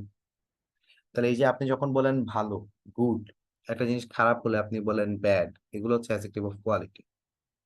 অ্যাডজেক্টিভ অফ কোয়ান্টিটিটা কি? কোয়ান্টিটি বলতে আমরা বুঝি পরিমাণ। যেমন আমরা অনেক সময় বলি many people, some people, a few people. তাহলে এগুলো কি নির্দেশ করছে? পরিমাণ নির্দেশ করছে, তাই না? তো সেগুলো হচ্ছে অ্যাডজেক্টিভ অফ কোয়ান্টিটি। এটা জীবন ও পরীক্ষায় আসবে না, কারণ সবাই কোয়ালিটি এবং কোয়ান্টিটি বুঝে। এটা পরীক্ষায় দিলেই সবাই খুব ভালো মতো সলভ করতে পারবে, কাজে এটা হয়তোবা পরীক্ষায় আসবে না। পরীক্ষায় যদি আসে আপনাদের ডেমনস্ট্রেটিভ, ডিস্ট্রিবিউটিভ, ইন্টারোগেটিভ এই তিনটে আসার চান্স সবচেয়ে বেশি। বুঝছেন না? বুঝেন না? বুঝে থাকলে ইয়েস বলেন, না বুঝতে থাকলে no। কি বলছি? পরীক্ষায় আসলে এইটা ডেমনস্ট্রেটিভ, ডিস্ট্রিবিউটিভ এবং ইন্টারোগেটিভ এই তিনটে আসার চান্স সবচেয়ে বেশি। তাহলে এখন টাইপস অফ অ্যাডজেক্টিভ কি clear? Yes no very good বলে একটু জানি। টাইপস অফ অ্যাডজেক্টিভ থেকে আর কারো কোনো প্রশ্ন থাকলে সেটাও একটু চ্যাট বক্সে লিখি। আমরা সবাই ভালো মতো বুঝলে ভেরি গুড লিখি, না বুঝলে নো লিখি, মোটামুটি বুঝলে ইয়েস লিখে পাঠাই দিই। ওকে ওকে, তাহলে আমরা দেখলাম। এখন আসেন আমরা একটু সামনের দিকে আগে।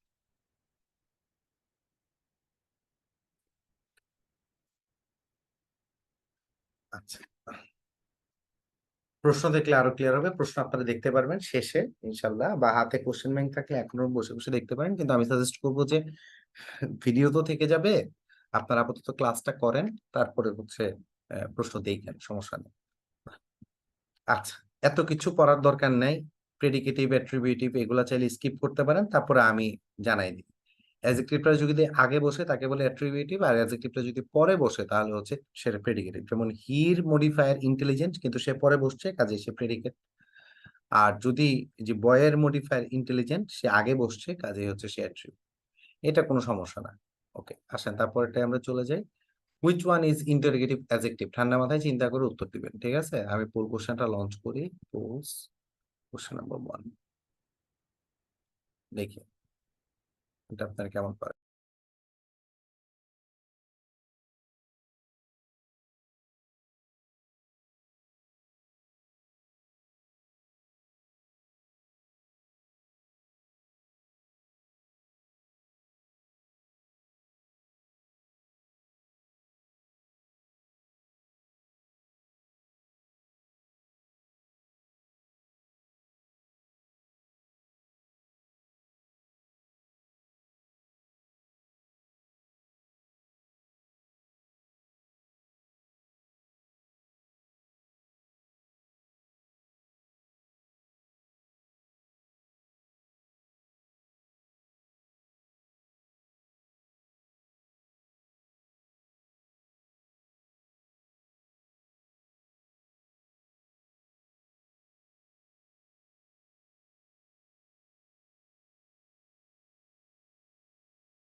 আমাদের পোল কোশ্চেনের নির্ধারিত সময় শেষ হয়ে গেছে, প্রায় 5 4 3 2 1।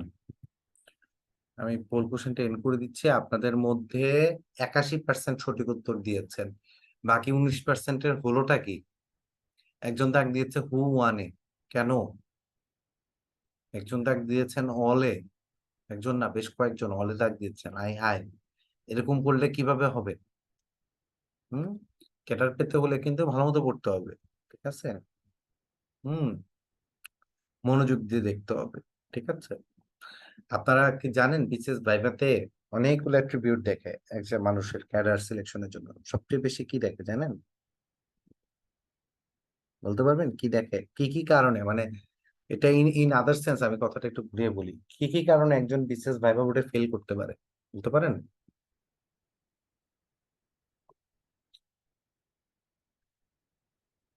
চেহারার জন্য না, চেহারার জন্য কেউ কোনোদিন ভাইভা বোর্ডে ফেল করবে না। যে জিনিসটা অবশ্যই ভাইভা বোর্ড গুলা, প্রত্যেকটা ভাইভা বোর্ড, যে কোনো ইন্টারভিউ বোর্ড দেখার চেষ্টা করে প্রার্থীটা মনোযোগী কিনা, কথাটা বুঝতেছে কিনা, তাকে যা প্রশ্ন করা হয়েছে সে সে অনুযায়ী আনসারটা দিচ্ছে কিনা, তাকে যেটা বলতে চাওয়া হচ্ছে সে সেটা বলতে পারতেছে কিনা। কথা কি বুঝছেন না বুঝেন নাই? এটাকে আমরা মনোযোগ বলতে পারি, যে সে কথাটা মনোযোগ দিয়ে শুনতেছে কিনা। যদি কেউ পরীক্ষা, অনেকে থাকে না পরীক্ষক একদম প্রশ্ন শেষ করতে পারে না আগে উত্তর দেওয়ার জন্য ছটফট করে, পাই এগুলো, এটা কিন্তু ভালো না। ওই পাশে ভাইভা বোর্ডে যিনি যা বলছেন কথাটা মন দিয়ে শুনতে হবে, যে উনি আসলে কি জানতে চাচ্ছেন, কি বলতে চাচ্ছেন, ঠিক আছে? মুখ থেকে ঠাস করে অর্ধেকটা কথা নিয়ে বাকি কথাটা বলে দেওয়া এটা উচিত না, ঠিক আছে? হ্যাঁ, আবার ওভার স্মার্টনেসও ভালো না। অনেকে থাকে না একটা খুব বেশি স্মার্ট আনসার দিয়ে মনে হয় বুঝাই ফেলবো খুব, হ্যাঁ, খুব জ্ঞান দেখাই ফেলবো, এটার দরকার নেই। যে কোনো ভাইবা বোর্ডের জন্য এটার কোনো প্রয়োজন নেই। কোয়াইট এন্ড কাম থাকা, স্যার কি বলছেন বুঝি, হ্যাঁ এই ব্যাপারে তারপরে আমার বলার থাকলে তারপরে আমি বলি। ঠিক আছে, আমি আমার ভাইবা দিতে যাওয়ার আগে আমি মক ভাইবা দিয়েছিলাম। আপনাদেরকে একটা মজার ঘটনা বলি শুনেন। আমি একটা মক ভাইবা দিতে গিয়েছিলাম। মক ভাইবা দিতে যাওয়ার সময় তখন আমাকে বললো যে আহ, একটা ডাস্টার দিছে, একটা মার্কার দিছে, মার্কার দিয়ে আমাকে বলছে একটা টপিক বুঝাইতে। তা আমি সুন্দর মতো ডাস্টার মার্কারটা দিয়ে আমার যা সামর্থ্য ছিল আমি এটা দিয়ে জিনিসটা পড়াইছি। পড়ানোর পরে আমাকে বলছে হ্যাঁ আপনি এখন এসে চলে আসেন, আপনি বসতে পারেন। তারপরে আমি এসে বসছি। বসার পরে আমি তো সুন্দর মতো ভাইবা দিয়ে এসে তারা কিছু বলে নাই। ভাইবা শেষে যখন তারা আমাকে ফিডব্যাক দিচ্ছে, উনি সবার প্রথম ফিডব্যাকটা দিয়েছে যে আপনাকে ক্লাসটা যখন নিতে বলা হয়েছিল, তো আপনি ডাস্টারটা কোথায় ছিল, মার্কারটা কোথায় ছিল, আর আপনি ওটা শেষে ঠিক ওই জায়গায় ডাস্টার এবং মার্কারটা আপনি রাখছেন কিনা, নাকি আপনি এটা অন্য কোথাও রাখছেন। আমি তো আর মনে করতে পারি না, আমার তো খেয়াল নাই। পরে বলছে এটা কখনো করবেন না, আপনাকে যদি একটা জিনিস দেয় সেটা ঠিক যেখান থেকে যে অবস্থায় জিনিসটা নিছেন আবার ওখানে এনে ঠিক ওই অবস্থায় জিনিসটা রেখে দিবেন। আমি কি বলছি বুঝতে পারছেন? সো ভাইবা বোর্ড গুলো এরকম ছোট ছোট জিনিস পর্যন্ত তারা দেখতে পছন্দ করে, বুঝছেন?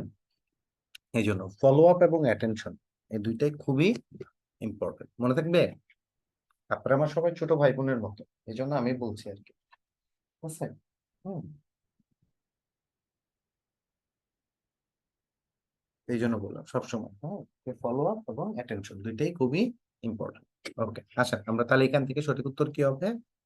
সি নাম্বারটা, what colour do you see. এটা আমরা কিভাবে বুঝলাম? কালারটা হচ্ছে নাউন, এই কালার নাউনকে হোয়াট অ্যাডজেক্টিভ মডিফাই করতেছে। আচ্ছা, আসেন তারপর অ্যাডজেক্টিভ। তাহলে আমরা প্রপার অ্যাডজেক্টিভ অলরেডি দেখছি। এই যে আমেরিকান ওমেন, প্রপার নাউন থেকে আসা। Adjective of quality, Nobel man, poor people, এটা হচ্ছে adjective of quality. Wise boy, good, bad, Nobel, এগুলা। অ্যাডজেক্টিভ অফ কোয়ান্টিটি, কি পরিমাণ। এখানে লিটল টাইম বলতে বোঝাচ্ছে কোনো সময় নাই, কোনো সময় নাই। এখানে কি ছোট সময় বোঝাচ্ছে? লিটল মানে তো হচ্ছে ছোট, ওটা বোঝাচ্ছে। যেমন I have a little sister, ওই লিটল বোঝাচ্ছে?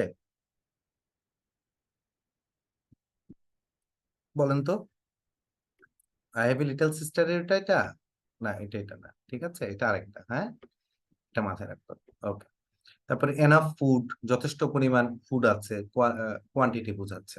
আচ্ছা, পরিমাণটা বোঝাচ্ছে, রাইট। এবার সে নিউমেরাল অ্যাডজেক্টিভ বলছিলাম, সংখ্যাগত ভাবে নাম্বার থেকে আসে, নিউমেরাল দেখলেই নাম্বার জিনিসটা মনে পড়ে। ঠিক আছে, এটা মাথায় রাখবেন, নাম্বার থেকে নিউমেরাল আসছে। আচ্ছা, তারপরে আসেন আমরা একটু পরে চলে যাই প্রোনোমিনাল অ্যাডজেক্টিভ। আচ্ছা, প্রোনোমিনাল দেখে কি আইডিয়া তৈরি করা যায়?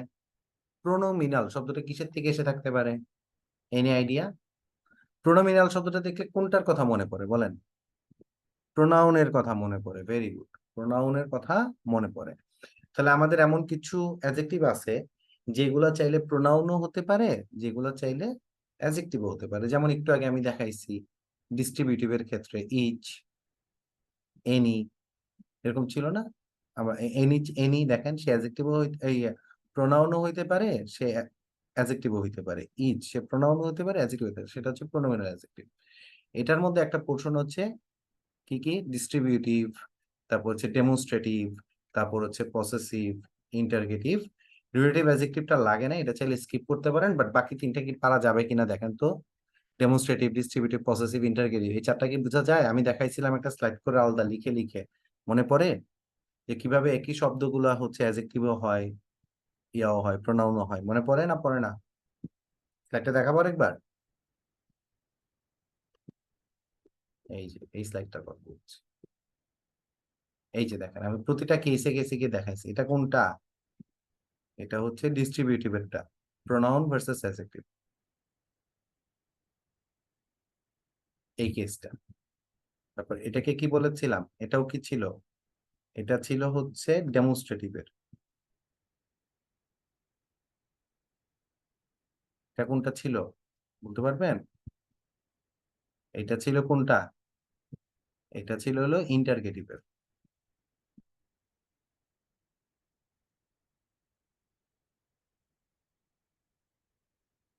ঠিক আছে, ক্লিয়ার? আচ্ছা, তারপরটাই ছিল। ওকে, আমার খুব কাছের একটা বন্ধু। হুম, ওর কথা মনে পড়তেছিল একটু আগে। ও বিসিএস ভাইভাতে ফেল করছিল। ঠিক আছে, কি করছিল বলেন? বিসিএস ভাইভাতে ফেল করছিল। ও কিন্তু এমনিতে অনেক ভালো স্টুডেন্ট, ঢাকা ইউনিভার্সিটির স্টুডেন্ট, খুবই ভালো। গ্রাম অঞ্চল থেকে আসছে, কিন্তু খুবই হাম্বল পোলাইট। বাট ওর একটা অভ্যাস আছে। ওর অভ্যাসটা হচ্ছে ও, না এটা খারাপ না, কিন্তু যে কোনো কিছুতে কথায় কথায় ডাউট দিত, কিন্তু কিন্তু বলতো আর কি, বুঝছেন, এরকম টাইপের একটা অভ্যাস ছিল। তো ওর ভাইবা বোর্ডে ফেল করার সময় তো ও যে আসছে ভাইবা দিয়ে আমাকে বলছে যে ভাইবা খারাপ হয়েছে, বেশি ভালো হয় নাই দোস্ত, কিন্তু ফেল করবে এটা আমরা কেউ চিন্তা করি নাই। ও কেন ফেল করছিল, জাস্ট পরে আমাদেরকে যেটা বলছে, একটা ঘটনা ঘটছে।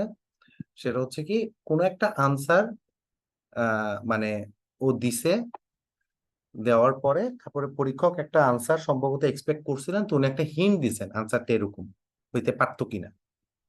তখন ও আবার ডাউট দিয়ে বলছে যে না কিন্তু স্যার এটা এরকম হবে না, এটা তো এরকম না, আমরা বইতে পড়ছি এটা এরকম না, ওটা এরকম। এই যে ডাউট দিছে, আমি বইতে পড়ছি বা এই, ওইখানে ওটা ফেলটা মনে করাইছে, এটা আমরা এখন আন্দাজে চিন্তা করি।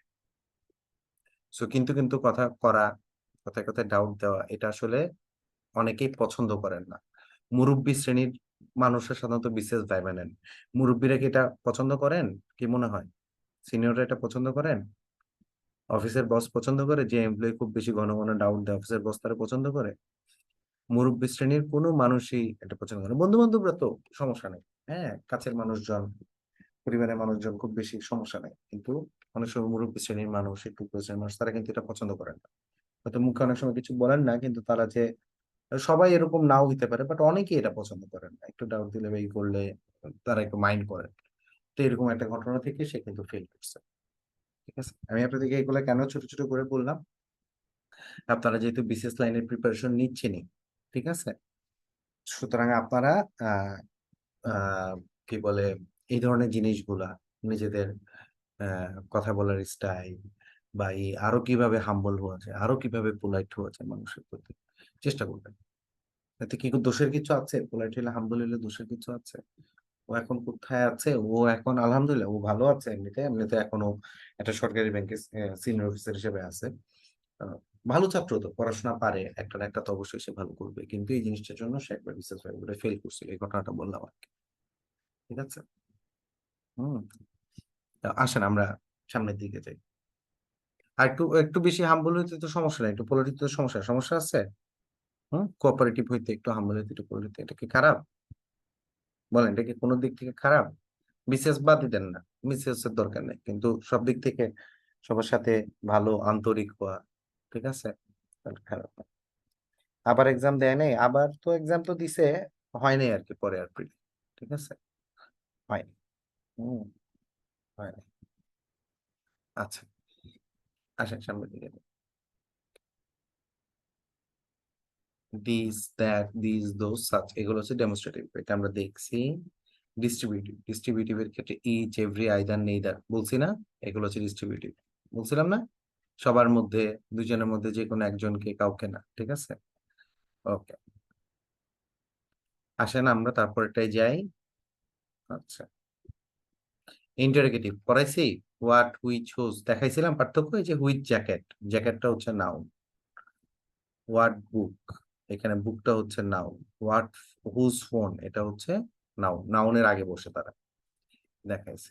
আচ্ছা, ইন্টারোগেটিভ প্রোনাউন, ইন্টারোগেটিভ অ্যাডজেক্টিভ দেখবেন বাসায়, ঠিক আছে, এটা দেখবেন, হ্যাঁ, এটা আপনাদের পড়ার জন্য রেখে দিলাম, আমি তো বুঝাই দিছি। পসেসিভ অ্যাডজেক্টিভ দেখবেন, এই যে হিজ, হার, মাইন, এগুলা হচ্ছে পসেসিভ অ্যাডজেক্টিভ। দেখি এখানে প্রশ্ন করছে হুইচ ইজ অ্যাডজেক্টিভ, নিচের কোনটা অ্যাডজেক্টিভ, দেখি আপনারা এটা পারেন নাকি, উত্তরটা করার চেষ্টা করুন।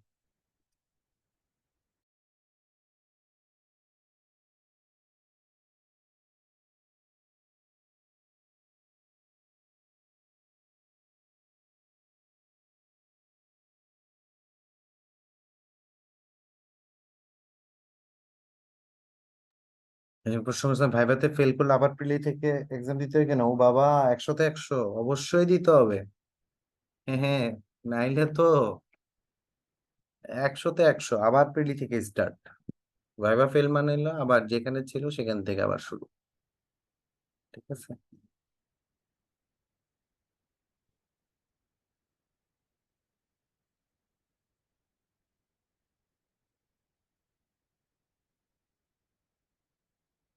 আচ্ছা, পসেসিভ প্রোনাউন আর পসেসিভ অ্যাডজেক্টিভের মধ্যে পার্থক্য আমি দেখাই দিচ্ছি। এটা হচ্ছে পসেসিভ প্রোনাউন, এই হচ্ছে পসেসিভ অ্যাডজেক্টিভ। পার্থক্যটা কোথায়?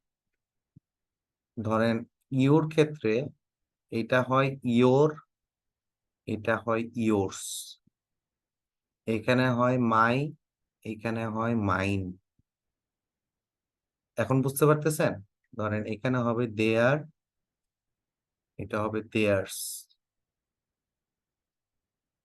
বুঝতে পারছি?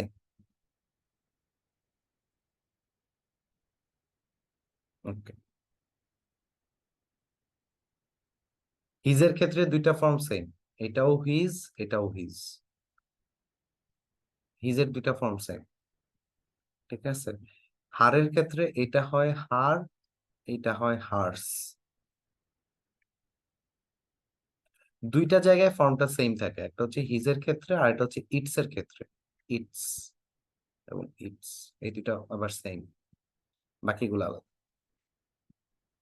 ওকে, ক্লোজ করে দিচ্ছি। 5 4 3 2 1। ওকে, আচ্ছা। ওকে, এখানে আমরা দেখতে পাচ্ছি বেশিরভাগ মানুষ উত্তর করে দিছেন। তো এখানে ভোটে দুইটা জিনিস খুব কাছাকাছি আছে, একটা হচ্ছে মাইজার আর হলো তার ইয়ের, এটাকে কি বলে যেন, স্পেশাল। কোনটা বেটার মনে হয় বলেন তো? মনে রাখবেন মাইজারটা একটা নাউন, এটা অ্যাডজেক্টিভ না। হ্যাঁ, স্পেশালটা হচ্ছে অ্যাডজেক্টিভ, এটা মাথায় রাখতে হবে। মাইজার মানে কৃপণ। হ্যাঁ, তো স্পেশালটা আমরা, স্পেশাল শব্দটার পরে কিন্তু একটা নাউন বসানো যায়, রাইট? তাই না? হ্যাঁ, ওকে। সো মাইজার কিন্তু নিজেই নাউন, এটা মাথায় রাখতে হবে। যেমন স্পেশাল বাস, স্পেশাল ট্রেন, ঠিক আছে, এরকম হয়। ওকে, তাহলে আমরা এটা দেখে ফেললাম। এখন আমরা একটু যাই পরের স্লাইডে।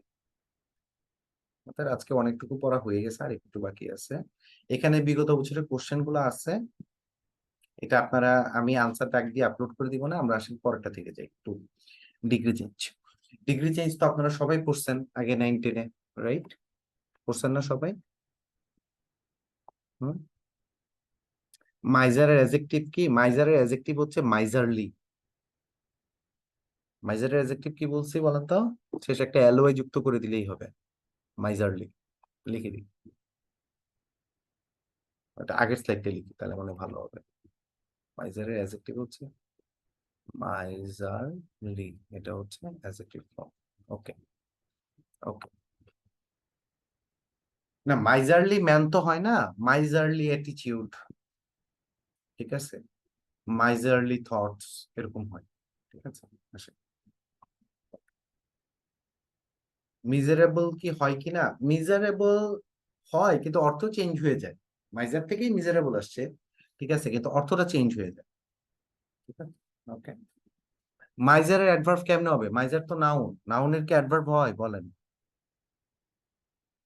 নাউনের তো ডিরেক্ট ভাবে অ্যাডভার্ব হয় না। নাউনকে কি সবসময় অ্যাডভার্ব বানানো যায়? যায় না তো।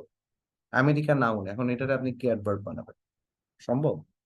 সম্ভব না। সবকিছুকে চাইলেই বানানো, সবকিছু সম্ভব না।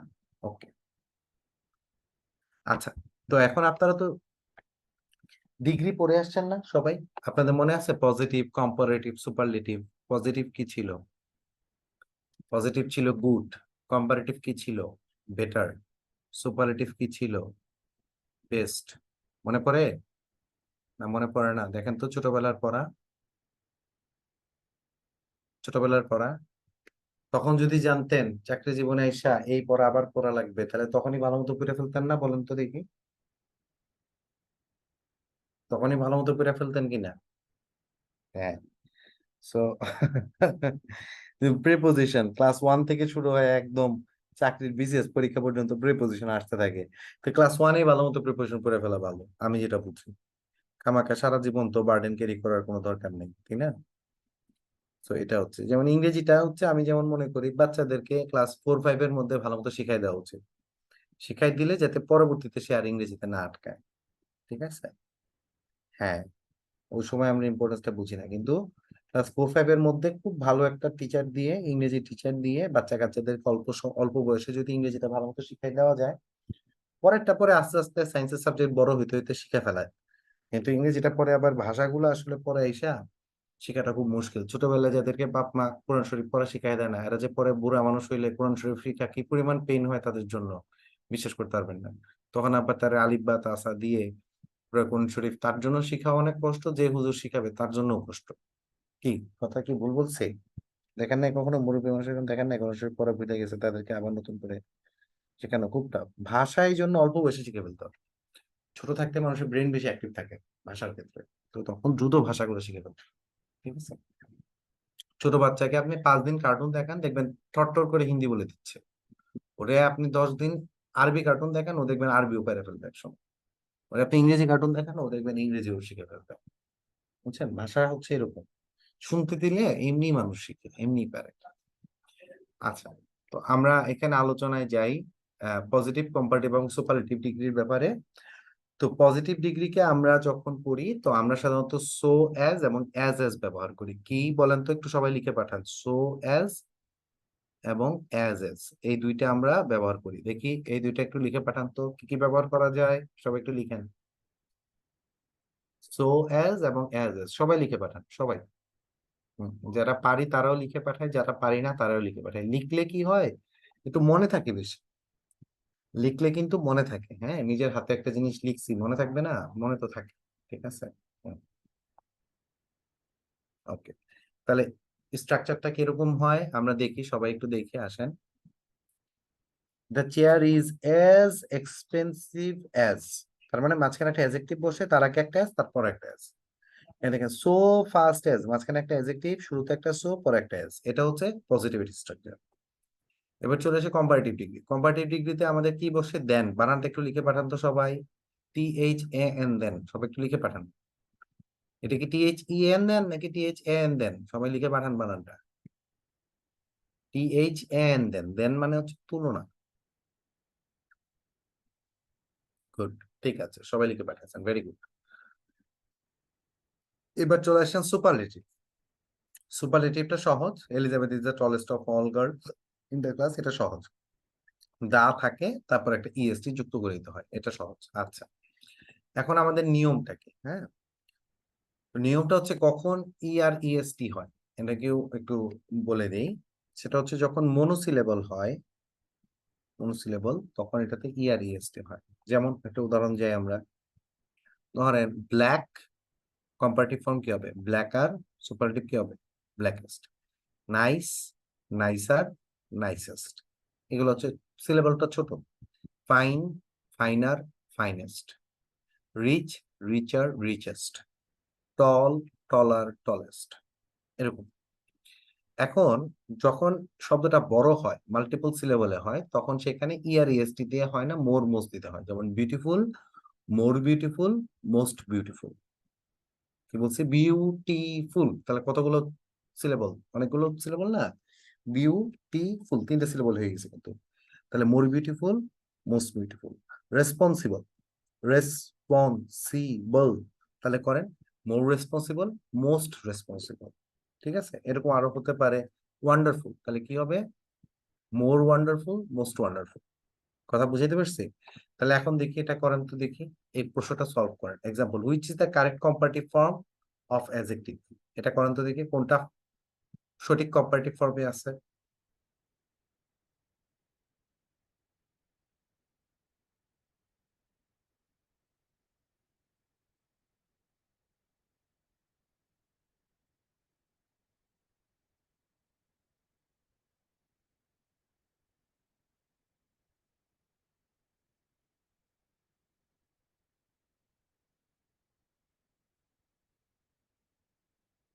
অনেকে বলছে এ, অনেকে বলছে বি, আর কেউ কেউ বলছে সি। এই যারা যারা সি বলতেছে তাদেরকে একদম বন্দুক দিয়ে গুলি করবো। সিতে তো কম্পারেটিভই নাই। সি কেমনে বলেন আপনি? এই অ্যারেস্ট করেন, এদেরকে ধরে ধরে গুলি করব। বলতেছে সি।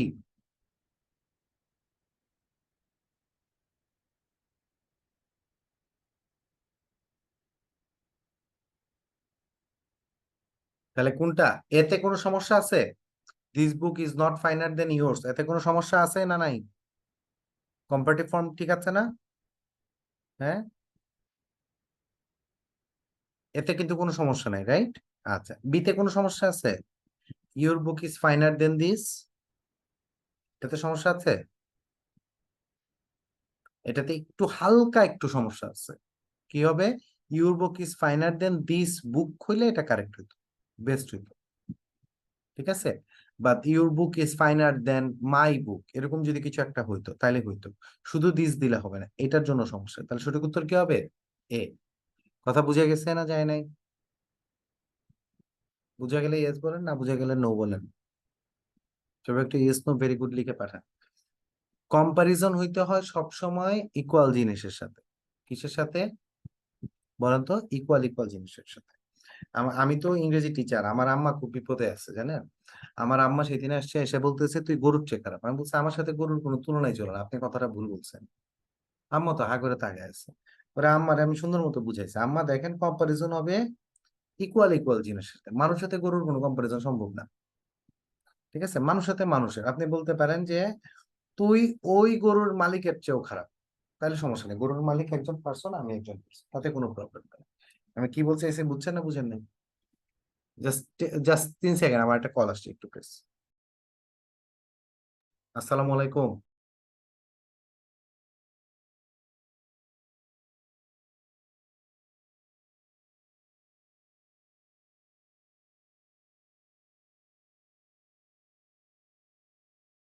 হ্যাঁ, এখন এইসব বলি টলি দেখে আমার কপালে হলো 10 দুঃখ। কেন 10 দুঃখ?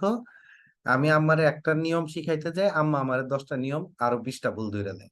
এখন আমার মনে করেন ভুলের কোনো অভাব নাই, আমার হইলো খারাপ কর্মের কোনো অভাব নাই, আমি নানান ভাবে খারাপ, আমার এটা সমস্যা, আমার ওইটা সমস্যা, পা থেকে মাথা পর্যন্ত এখন আমার সমস্যা।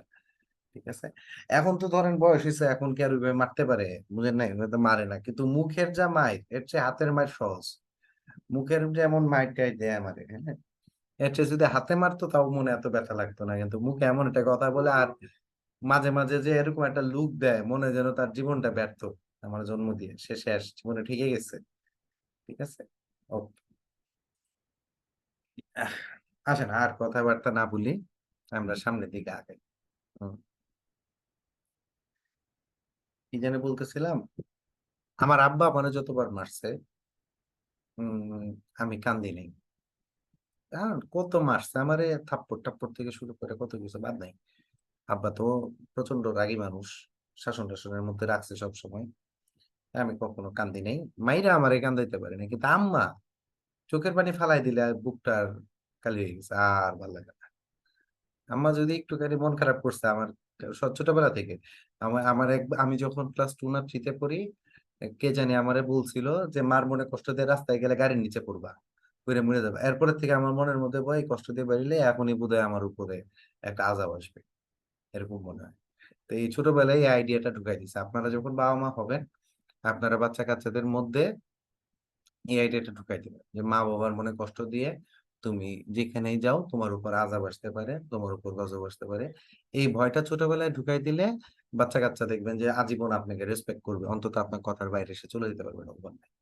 ঠিক আছে, কিছু কিছু জায়গায় লজিকের চেয়ে বরং ইমোশনটা বেশি খাটায়। ঠিক আছে, আসেন আমরা, অনেকেই বুঝতেছে না বি নাম্বারটা কেন ভুল। ইউর বুক ইজ ফাইনার দেন দিসের সমস্যাটা কোথায়? দিসটা অ্যাকচুয়ালি পিওরলি কোন জিনিস সেটা নির্দেশ করছে না। তাহলে বুকের সাথে একটা বইয়ের সাথে তুলনা হইতে হবে কিসের? আরেকটা বইয়ের। ইকুয়াল জিনিসের মধ্যে কম্পারিজন হইতে হবে।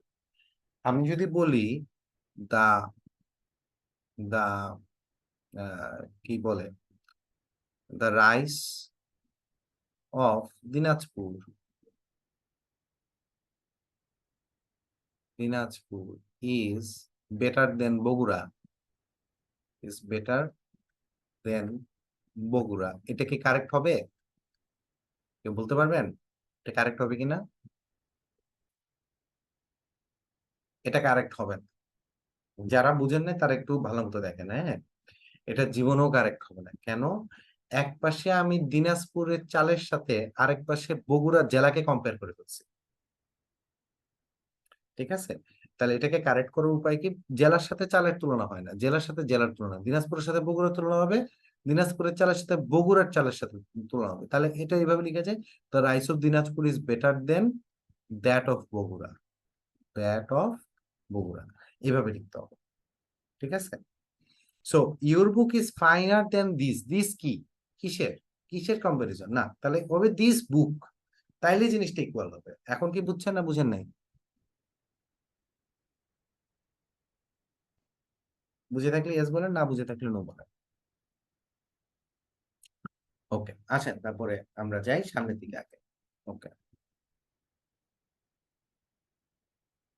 আচ্ছা, দেখি এটা এটা বলছে, দেখি এটা একটু প্রথমটাতে পসেসিভ থাকলে পরেরটাতে পসেসিভ হয়, এটা করতে পারবেন নাকি দেখেন তো, এটা পারেন নাকি? এটার আনসার কি হবে, কে বলতে পারবেন?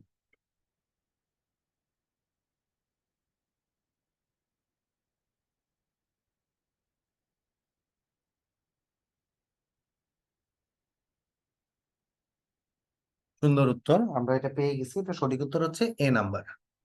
ঠিক আছে, এই পাশে যেহেতু মাই ছিল, তাইলে এই পাশে হচ্ছে ইয়োর্স হবে। ক্লিয়ার?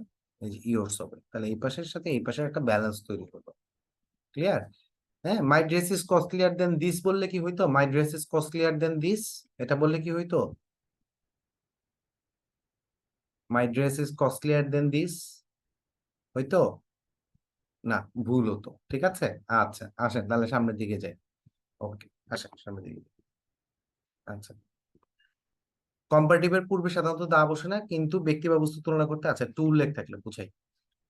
মানুষ আহ ইয়া হইতে, সুপারলেটিভ হইতে লাগে কয়জন?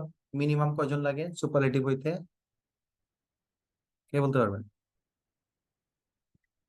মিনিমাম তিনজন লাগে, দুইজনের বেশি লাগবে, রাইট। কিন্তু ধরেন আছেই দুইজন, দুইজনের মধ্যে একজন ভালো, একজন বেশি ভালো, এই কম্পারেটিভ বুঝাইতে তখন হচ্ছে আপনার কম্পারেটিভের আগে দা বসে। ঠিক আছে, যেমন ধরেন আমি যদি বলি she is taller of the two girls,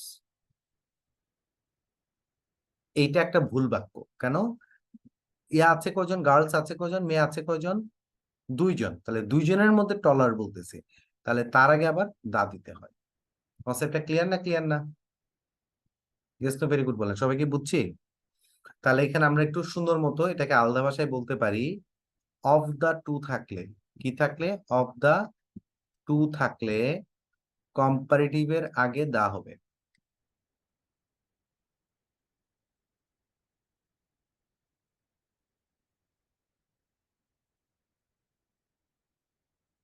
clear? তাহলে এখান থেকে আনসার কি হবে বলেন তো? This is the wiser plane between the two, এখানে কি সমস্যা? বিটুইন দা টু, বিটুইন এর মধ্যে একটা টু আছে, তারপর আবার টু, সুতরাং সি নাম্বার ভুল, সি হবে না। This is the wiser plane, আরে এটা প্লেন হবে না, এটা প্ল্যান হবে, প্ল্যান হবে। আরে প্লেন কেমনে ওয়াইজার হয়? প্লেনের তো আর জ্ঞান নাই। হ্যাঁ, এটা একটু বানান ভুল আছে। This is the wiser plan of the two, সঠিক উত্তর হবে বি নাম্বার। দেখেন তো সবাই বুঝছেন নাকি? বুঝে থাকলে ইয়েস নো ভেরি গুড বলেন, সবাই একটু ইয়েস নো ভেরি গুড বলেন দেখি। সিতে কি সমস্যাটা বুঝছি আমরা? বিটুইন বললে তো একবারই টু আসছে, তাহলে আবার টু আনার কোনো প্রয়োজন নাই, তাহলে wiser plan of the two হবে। ওকে ফাইন, আসেন সামনে। ওয়াইজেস্ট দুইটার মধ্যে কেমনে ওয়াইজেস্ট হবে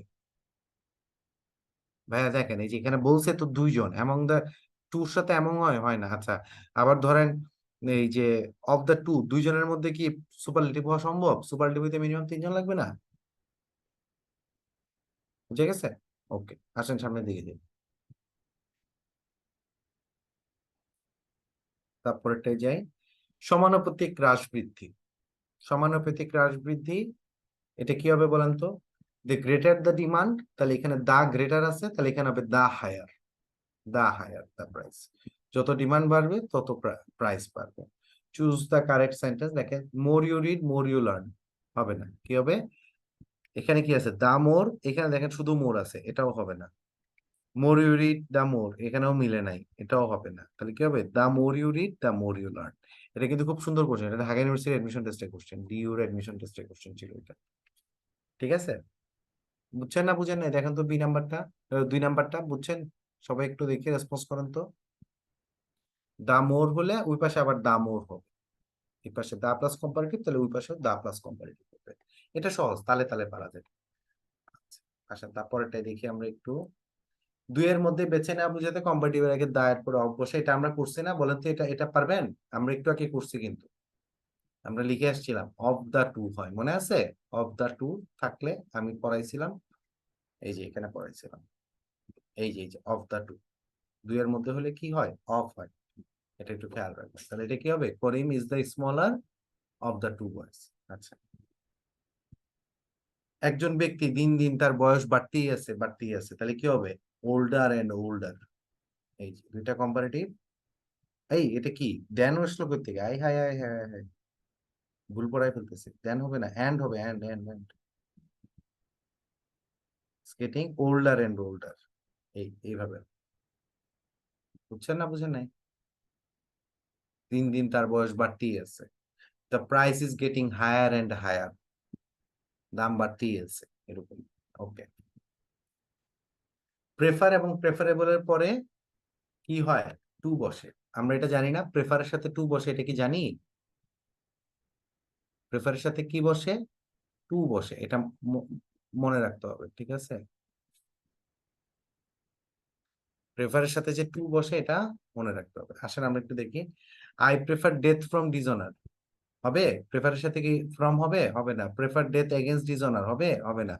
তাহলে কি হবে? I prefer death to dishonour, B number, এটা হবে। প্রেফারের সাথে টু আসবে, ঠিক আছে? এটা পারবেন? এটার আনসার কি হবে? কে বলতে পারবেন? এটা উত্তর কি হবে?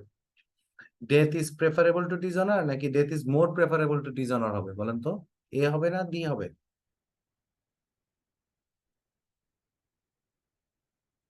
হ্যাঁ, মোর প্রেফারেবল বলার কিছু নেই, প্রেফার ইটসেলফ ইজ কম্পারেটিভ, তাহলে death is preferable to dishonour হবে, এ নাম্বার।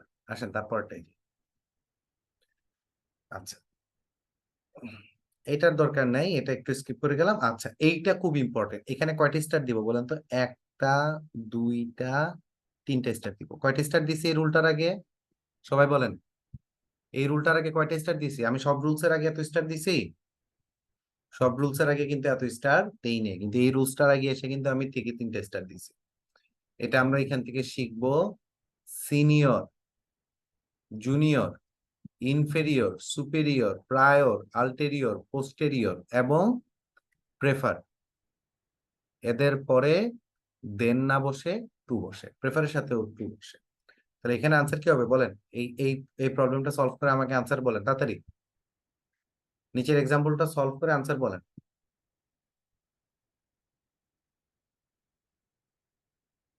এটার উত্তর হবে he is senior to me. আসেন চলে যাই তারপরেরটা। আচ্ছা, কোন বাক্যে অ্যাজ এজ ও কম্পারেটিভ উভয়ই থাকলে প্রথমে অ্যাজ এজ এবং পরে কম্পারেটিভ বসে। দেখেন, এখানে আগে মানিটা, অর্থটা কি এটা একটু বুঝাই বলি। বলছে আহ সে সে যদি অন্য মেয়েদের চেয়ে বেশি সুন্দরী নাও হয়, অ্যাটলিস্ট বাকি মেয়েদের মতো সুন্দরী ছিল। কথাটা কি বুঝছেন? ওই যে আমরা এরকম বলি না যে, ধরেন অমুক প্লেয়ার যদি অমুকের চেয়ে অ্যাটলিস্ট ভালো যদি নাও হয়, অ্যাটলিস্ট তার মতো ভালো খেলোয়াড়। বুঝে না? ধর মেসি রোনালদো কথা হচ্ছে, হ্যাঁ, রোনালদো যদি মেসির চেয়ে ভালো খেলোয়াড় নাও হয়, অ্যাটলিস্ট মেসির মতোই ভালো খেলোয়াড়। এরকম আমরা বলি না? মানে কথাটার মধ্যে তার মানে কি একটা প্যাচ আছে কিন্তু। আর আমি ওর চেয়ে ভালো বলতেছি না, কিন্তু অ্যাটলিস্ট সে তার সমান। এই প্যাচওয়ালা কথা বলতে গেলে প্রথমে আগে অ্যাজ এস বলতে হবে, পরে কম্পারেটিভটা দিতে হবে। তাহলে আসেন আমরা দেখি।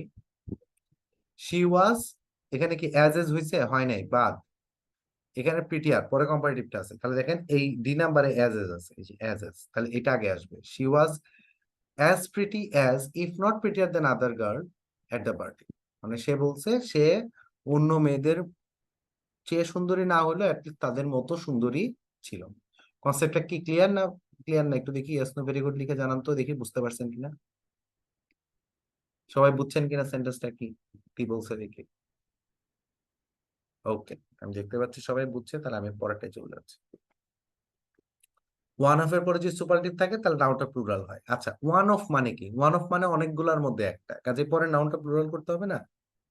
আমার একজন টিচার, তাহলে আমার একজন টিচার মানে কি আমার আরো টিচার আছে, right? So one of my teachers, বুঝছেন না বুঝেন নাই? মানে আমার অনেকজন শিক্ষক আছেন, তাদের মধ্যে আমি একজনের কথা বলতেছি। আমার অনেকগুলো বন্ধু আছে, তাদের মধ্যে আমি একজনের কথা বলছি, তাহলে কি হবে? One of my friends.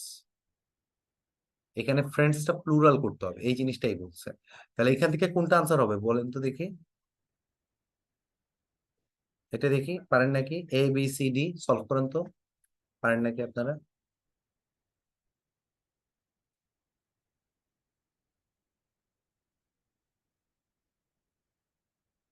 যারা যারা এ বলছেন কানের নিচে একটা করে মারেন, নিজেদের কানের নিচে, কারণ সামনাসামনি থাকলে আমি গুলি করতাম।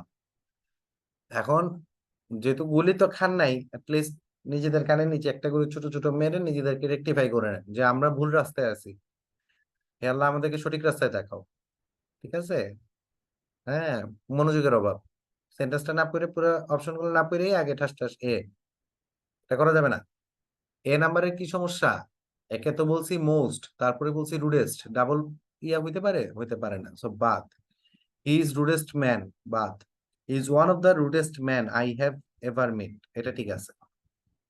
হি ইজ ওয়ান, ওয়ান অফ, এখানে দাটা নাই, দাটা থাকলে এটা কারেক্ট হইতো, কিন্তু এখানে দাটা মিসিং আছে, সো ডি বার। বুঝা গেছে না যায় নাই? সবাই কি বুঝতে পারছে নিয়মটা? আই হোপ সবাই বুঝতে পারছি। আসেন তারপরটা চলে যাই। ওকে, আচ্ছা, এখানে আমি 3 স্টার দিব না, বাট 2 স্টার দিয়ে রাখতেছি রুলটাকে। Perfect, supreme, false, complete, unique, universal, extreme প্রভৃতি শব্দগুলো নিজেরাই সুপারলেটিভ। একটা জিনিস পারফেক্ট মানে 100-তে 100, আর তার চেয়ে ভালো আবার কেমনে হয়? এই মোর পারফেক্ট সম্ভব নাকি? মোর পারফেক্ট সম্ভব 100-তে 110? হ্যাঁ, এটা তো সম্ভব না। 100-তে 110 দুনিয়াতে যদি কেউ পায়, এটা পাবে খালি আপনার বউ। আপনি খুশি করার জন্য বলবেন তুমি 100-তে 110 পাইছো, আজকে রান্নাটা 100-তে 150। এই কথাটা খালি বউরে খুশি করতেই বলতে পারবেন, কিন্তু পরীক্ষার খাতায় জীবনও লিখতে পারবেন না। ঠিক আছে? হ্যাঁ, সো এইটা হলো বিষয়। ঠিক আছে? সো একজনই মাত্র পারফেক্ট হইতে পারবে দুনিয়াতে, হ্যাঁ, বা মোর পারফেক্ট, মোস্ট পারফেক্ট। ঠিক আছে? You are my most perfect wife, এই কথা খালি একজনই বলতে পারবেন, আর কোথাও বলতে পারবেন না। আসেন, ইউনিক শব্দের উচ্চারণের শুরুতে ইউ আছে, কাজে এখানে এন হবে না, এ হবে। আচ্ছা, so this is a unique case হবে। He is a most perfect জাজ, এই কথা বলা যাবে? He is the most perfect হইতে পারে এরকম, বা পারফেক্টের আগে আবার মোস্ট এর সমস্যা, এটা একটু হবে না। তাহলে কি হবে? হি ইজ দা পারফেক্ট জাজ। এই বুঝা গেছে না যায় নাই? ইয়েস নো ভেরি গুড বলেন দ্রুত। বুঝছেন না বুঝেন নাই? ওকে, আসেন তারপরেরটাই যাই। আচ্ছা, কে বলতে পারবেন কার কাছে, কার কাছে মিথ্যা কথা বললে অনেক সময় গুনাহ হয় না? কে বলতে পারবেন? সব ছেলে জানে দেখি। ঠিক আছে? হ্যাঁ, 500 টাকা দিয়ে শাড়ি কিনে এনে যদি ওরা বলেন আমি তো 2000 টাকা দিয়ে কিনে নিয়ে আসছি, বউ আপনারে বলদ বলবে, কিন্তু ভাই আপনি জিতছেন। বুঝছেন? বউ মনে অনেক খুশি হবে আমার জন্য 2000 টাকা শাড়ি কিনে আনছে, কিন্তু বউ আবার চেতবে, দেখে বলদটারে পাইছে। হ্যাঁ, 2000 টাকা শাড়ি 500 টাকা দিয়ে গছাই দিয়েছে, সমস্যা নাই। বুঝছেন না বুঝেন নাই? আর এটা হলো রাজনীতি। হ্যাঁ, এক পাশে জিতে আরেক পাশে হারবেন, ইচ্ছা করে হারবেন। আসেন। ওকে, আপনার জামাই আপনার জন্য কিছু কিনে আনে না, এই টেকনিকটা আস্তে করে একদিন গল্পের ছলে শুনাই দিয়েন, শিখাই দিয়েন, হ্যাঁ, যে এরকম একটা টেকনিক আছে। তুমি 50 টাকা দিয়ে কিনে এনে 500 টাকা বলো আমারে, তাও কিনে আনো। হ্যাঁ, প্রথমে আগে তাকে কিনতে উৎসাহিত করতে হবে। আচ্ছা, এটা বলেন, ওল্ডেস্ট আর এল্ডেস্ট এর মধ্যে ডিফারেন্স কি? কে বলতে পারবে? ওল্ডেস্ট ভার্সেস এল্ডেস্ট,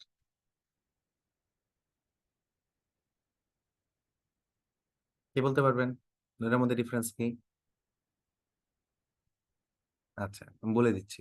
একটা পার্থক্য হচ্ছে, ওল্ডেস্ট বলতে নর্মালি বোঝায় সবচেয়ে পুরাতন। কি বোঝায় বলেন তো? সবচেয়ে পুরাতন। আর এল্ডেস্ট বলতে বোঝায় বয়সে সবচেয়ে বড়।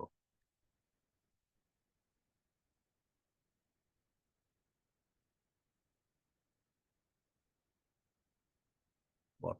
এখন দেখেন, আমি যদি বলি হি is the oldest is the oldest inhabitant in this village. এটার মানে কি? সে বয়সে সবচেয়ে বড়?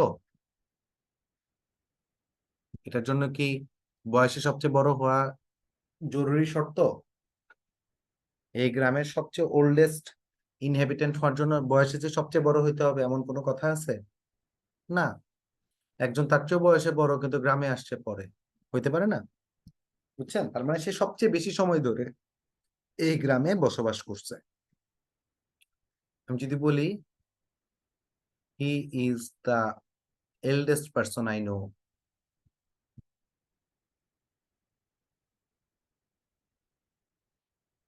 তার মানে কি আমার জানা মতে উনিই সবচেয়ে বড়, যারা আছে তাদের মধ্যে উনিই সবচেয়ে বড়।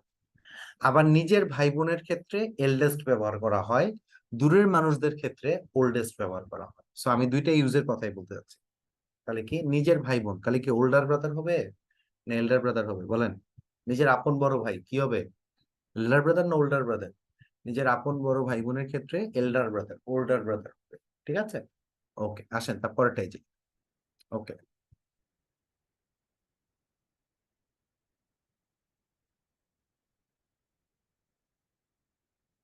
এটা দেখি পারেন নাকি, পোল কোশ্চেন 3। আমরা আমাদের ক্লাসের প্রায় শেষ পর্যায়ে চলে আসছে, আর বেশি নাই বাকি। হুম, সবকিছু ঠিকঠাক থাকলে খুব দ্রুত আমাদের ক্লাসটা শেষ হয়ে যাবে ইনশাল্লাহ।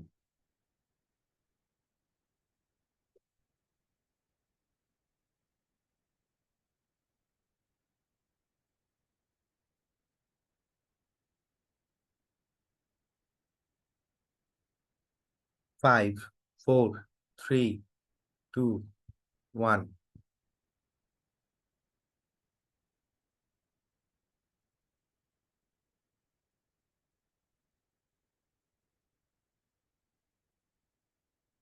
এ আর ডির মধ্যে একটা তুমুল মারামারি চলতেছে, এ হবে না ডি হবে, এ হবে না ডি হবে। আচ্ছা ক্লোজ করে দিই পোল কোশ্চেনটা,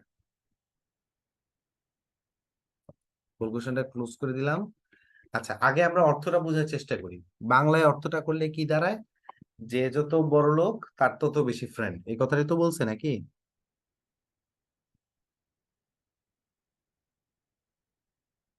তাই তো বুঝাইছে নাকি? যে যত বড় লোক তার তত বেশি ফ্রেন্ড। এখন এখানে এ হবে না ডি হবে, এটা ডিসাইড করার টু উপায় কি? এটাকে এইভাবে পড়েন, আগে ফুল সেন্টেন্সটা চিন্তা করেন, দ্য রিচার হি ইজ, তাই হবে না? তাহলে কি হবে, the more, the more friends he has, তাইলে না সেন্টেন্সটা সমান হয় নাকি?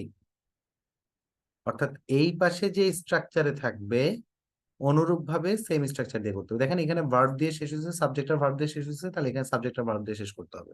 তাহলে এখন খুঁজেন এখান থেকে কোনটা দিয়ে মিলে, কোনটা দিয়ে মিলে বলেন? The more friends he has, the richer he is, the more friends he has. বুঝা গেছে না যায় নাই? ইয়েস নো ভেরি গুড বলেন। কিভাবে আমরা ডিসাইড করলাম এ হবে না ডি হবে, এটা কিভাবে ডিসাইড করলাম বুঝা গেছে? হ্যাঁ ফুল সেন্টেন্সটা ইমাজিন করে নিতে হবে যে ফুল সেন্টেন্সটা কি হবে। ওকে আসেন তারপরটাই যে চেঞ্জিং। হি ইজ দা, এগুলো তো আগে 9 8 9-এ পড়ে আসছেন না? 7 8 9-এ পড়ছেন না কিভাবে সুপারলেটিভ থেকে কম্পারেটিভ হয়, কিভাবে কম্পারেটিভ থেকে সুপারলেটিভ হবে, পড়ছেন এগুলা? দেখি কে কে পড়ছেন আগে, যে ভাই আমি এটা আগে পড়ছি। আচ্ছা বেশিরভাগই পড়ে আসার কথা। আসেন, he is the best player in the team, তাহলে কি হবে, he is better than any other player in the team, এইটা। তারপরে কি হবে, no, one of the best players in the team he is better than most other players. আমি এটাকে খুব সংক্ষেপে মনে রাখার একটা টেকনিক একবারে দেখাই দিই, কখন নো আদার, কখন এনি আদার, কখন মোস্ট আদার হয়, এটা একটু একদম সংক্ষেপে আমি দেখাই দিই। পুরোটা আমি স্কিপ করে যাচ্ছি, এত বেশি গভীর করে আমার দরকার নাই, আমি একটু দেখাই। একটা টেকনিক দিব, একটা টেকনিকের সব শেষ, ওয়ান সিঙ্গেল টেকনিক, তারপরে আপনারা পড়বেন নিজেদের মতো। আমি আমার মতো দেখাই দিই। এক পাশে লিখবো দা বেস্ট, কি লিখবো, দা বেস্ট। আর এই পাশে লিখবো ওয়ান অফ দা বেস্ট। আচ্ছা আমাকে কে বলতে পারবেন দা বেস্ট আর ওয়ান অফ দা বেস্ট এর মধ্যে ডিফারেন্সটা কোথায়?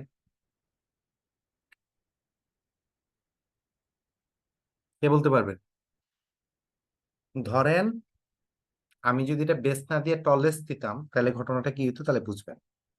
এটা হচ্ছে ধরেন একটা ক্লাসের বিভিন্ন ছাত্র,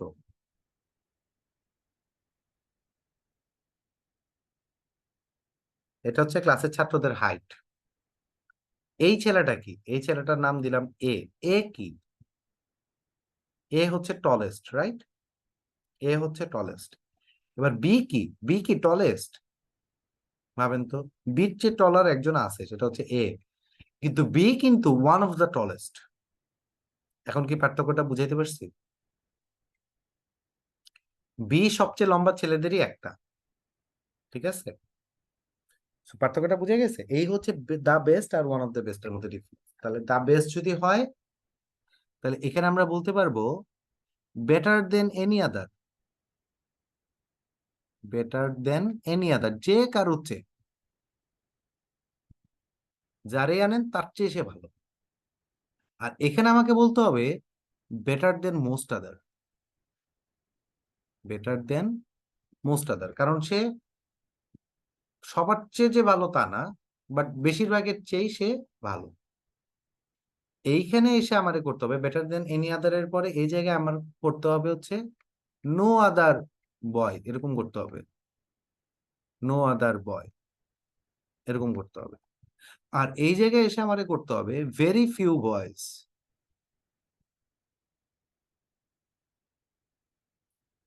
আর অ্যাজ টল অ্যাজ।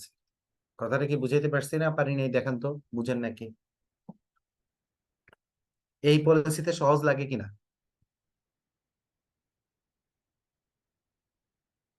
আমি যে স্টাইলটা দেখালাম এই স্টাইলে কি সব কয়টা সহজ হয়ে গেছে না? দেখেন তো, এখন মনে রাখা যাবে? ইয়েস নো ভেরি গুড বলে জানান দেখি। মিনিং ধরে ধরে বুঝবেন যে আমি কি বলতেছি। হুম। একটা হচ্ছে বেশিরভাগের চেয়ে আলহামদুলিল্লাহ সে ভালো, সে বেশিরভাগের চেয়ে ভালো। আর একটা হচ্ছে সে সবার চেয়ে ভালো, ওর মতো ভালো আর কেউ নাই। ঠিক আছে, এইটা ধরে সিকোয়েন্সটা ধরে মিলাবেন, রুলসটা দেখবেন, ইনশাল্লাহ সবকিছু ফকফকা হয়ে যাবে, কোনো ঝামেলাই থাকবে না, আই হোপ। ঠিক আছে, এই যে এক্সাম্পল গুলো এই যে এখানে আছে, হ্যাঁ আমি আর লিখলাম না, এক্সাম্পল গুলো লিখলাম না, এখানে জাস্ট যে যে এক্সাম্পল গুলো দেখবেন, দেখবেন যে সহজ হয়ে যাবে। ওকে, না বুঝে মুখস্থ করার কোনো দরকার নেই। ওকে, শশী এই যে এক্সাম্পল আছে স্লাইডে, হ্যাঁ জাস্ট দেখবেন, স্লাইডে গিয়ে এক্সাম্পল গুলো দেখলেই দেখবেন যে ক্লিয়ার হয়ে যাবে। ছোটবেলায় তো পড়েই আসছেন, এখন জাস্ট একটু দেখে পুল কোশ্চেন ফোর সলভ করা।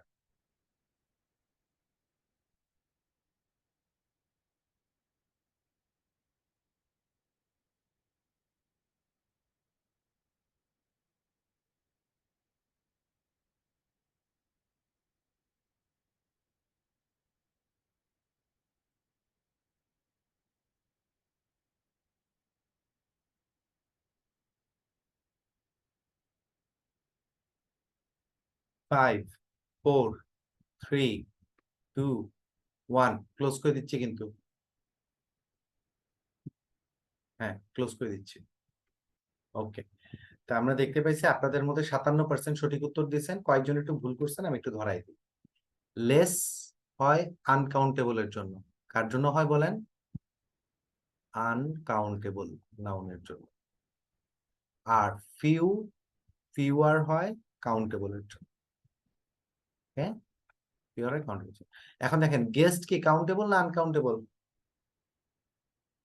বলেন, গেস্ট কি কাউন্টেবল না আনকাউন্টেবল? গেস্ট গোনা যায়, রাইট? কতজন আসছে আমরা জানি।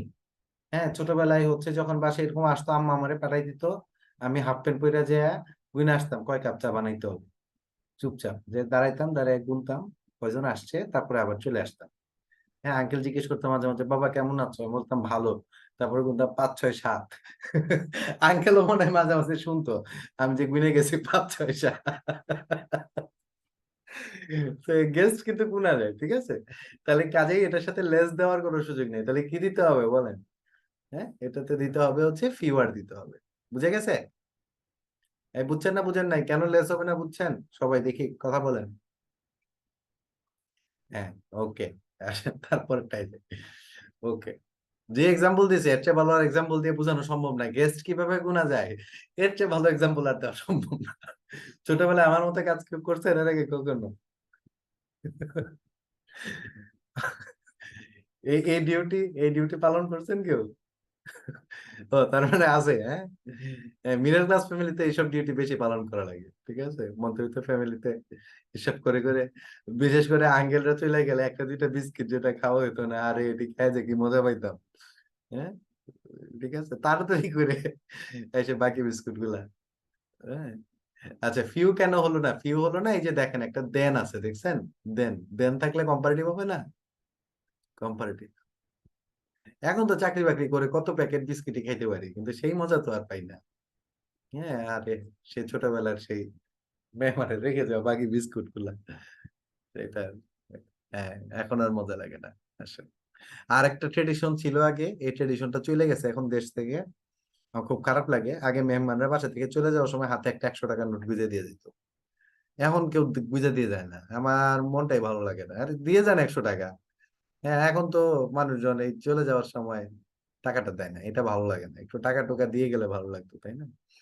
হ্যাঁ, এই এই কালচারটা ফিরে আনা উচিত, এটার ব্যাপারে একটা সচেতনতা এবং মানববন্ধন করে মানুষকে সচেতন করা যায় যে মেহমান চলে যাওয়ার আগে আপনারা অবশ্যই ছোট বাচ্চাদের হাতে একটা 100 টাকার নোট বুঝাই দিবেন, ঠিক আছে? ওকে। হুম।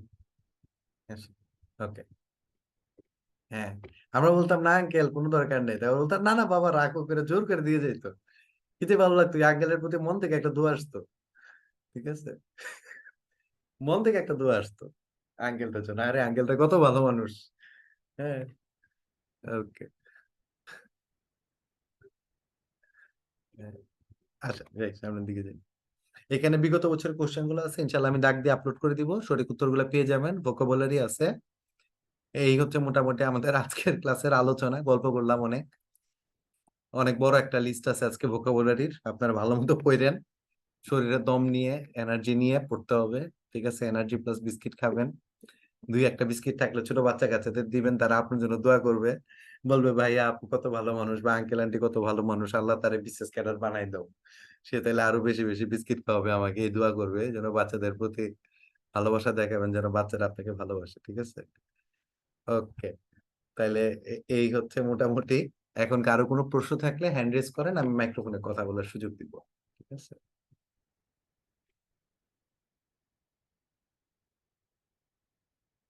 সিয়াম ভাই জিজ্ঞেস করছেন সিনোনিম অ্যান্টোনিমস মনে রাখার টেকনিক।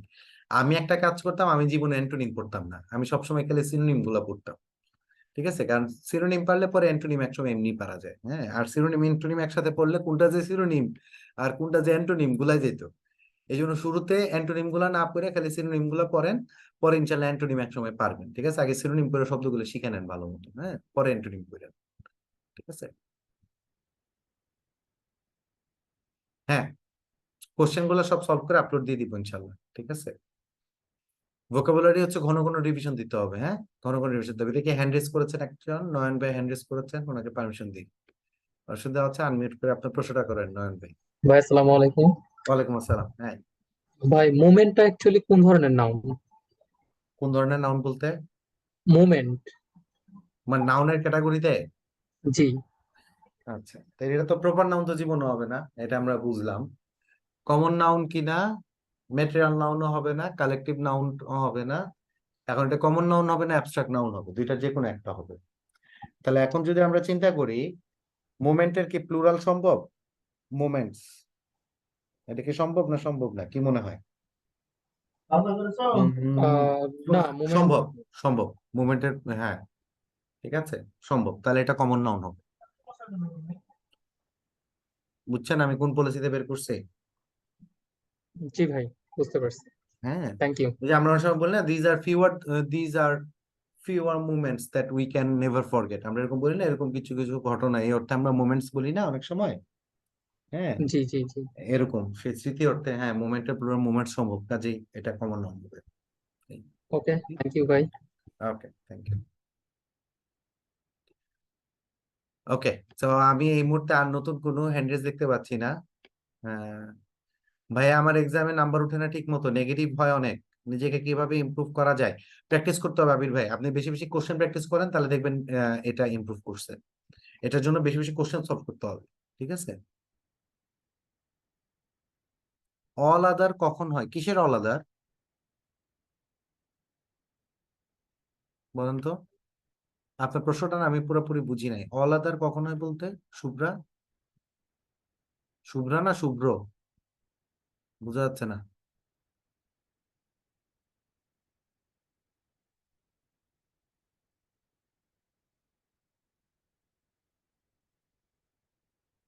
ও, মোস্ট আদার হয় আর ওই পাশে এনি আদার হয়, ওটা অল আদার হয় না, এনি আদার বলতে হয়। হ্যাঁ, অল আদার না, ঠিক আছে, এনি আদার বলতে হয়।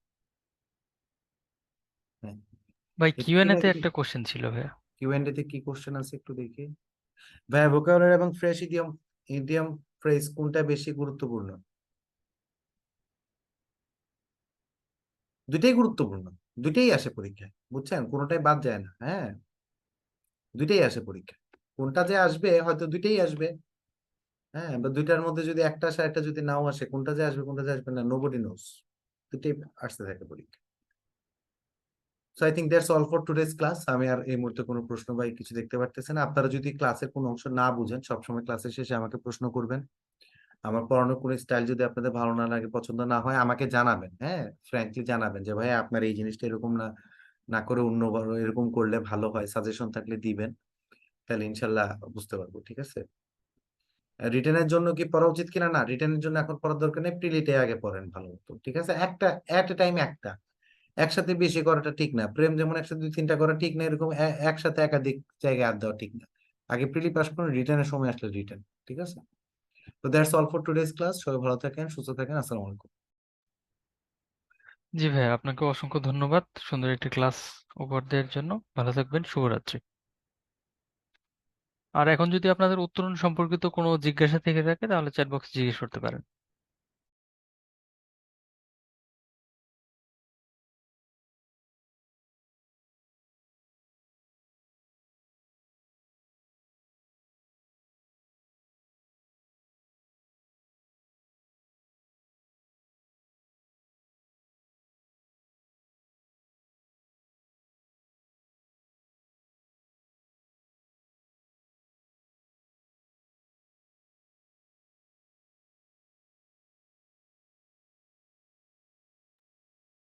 ওকে, আপনাদের কোনো কোশ্চেন নেই, তাহলে আমরা আজকের মতো ক্লাসটা শেষ করছি।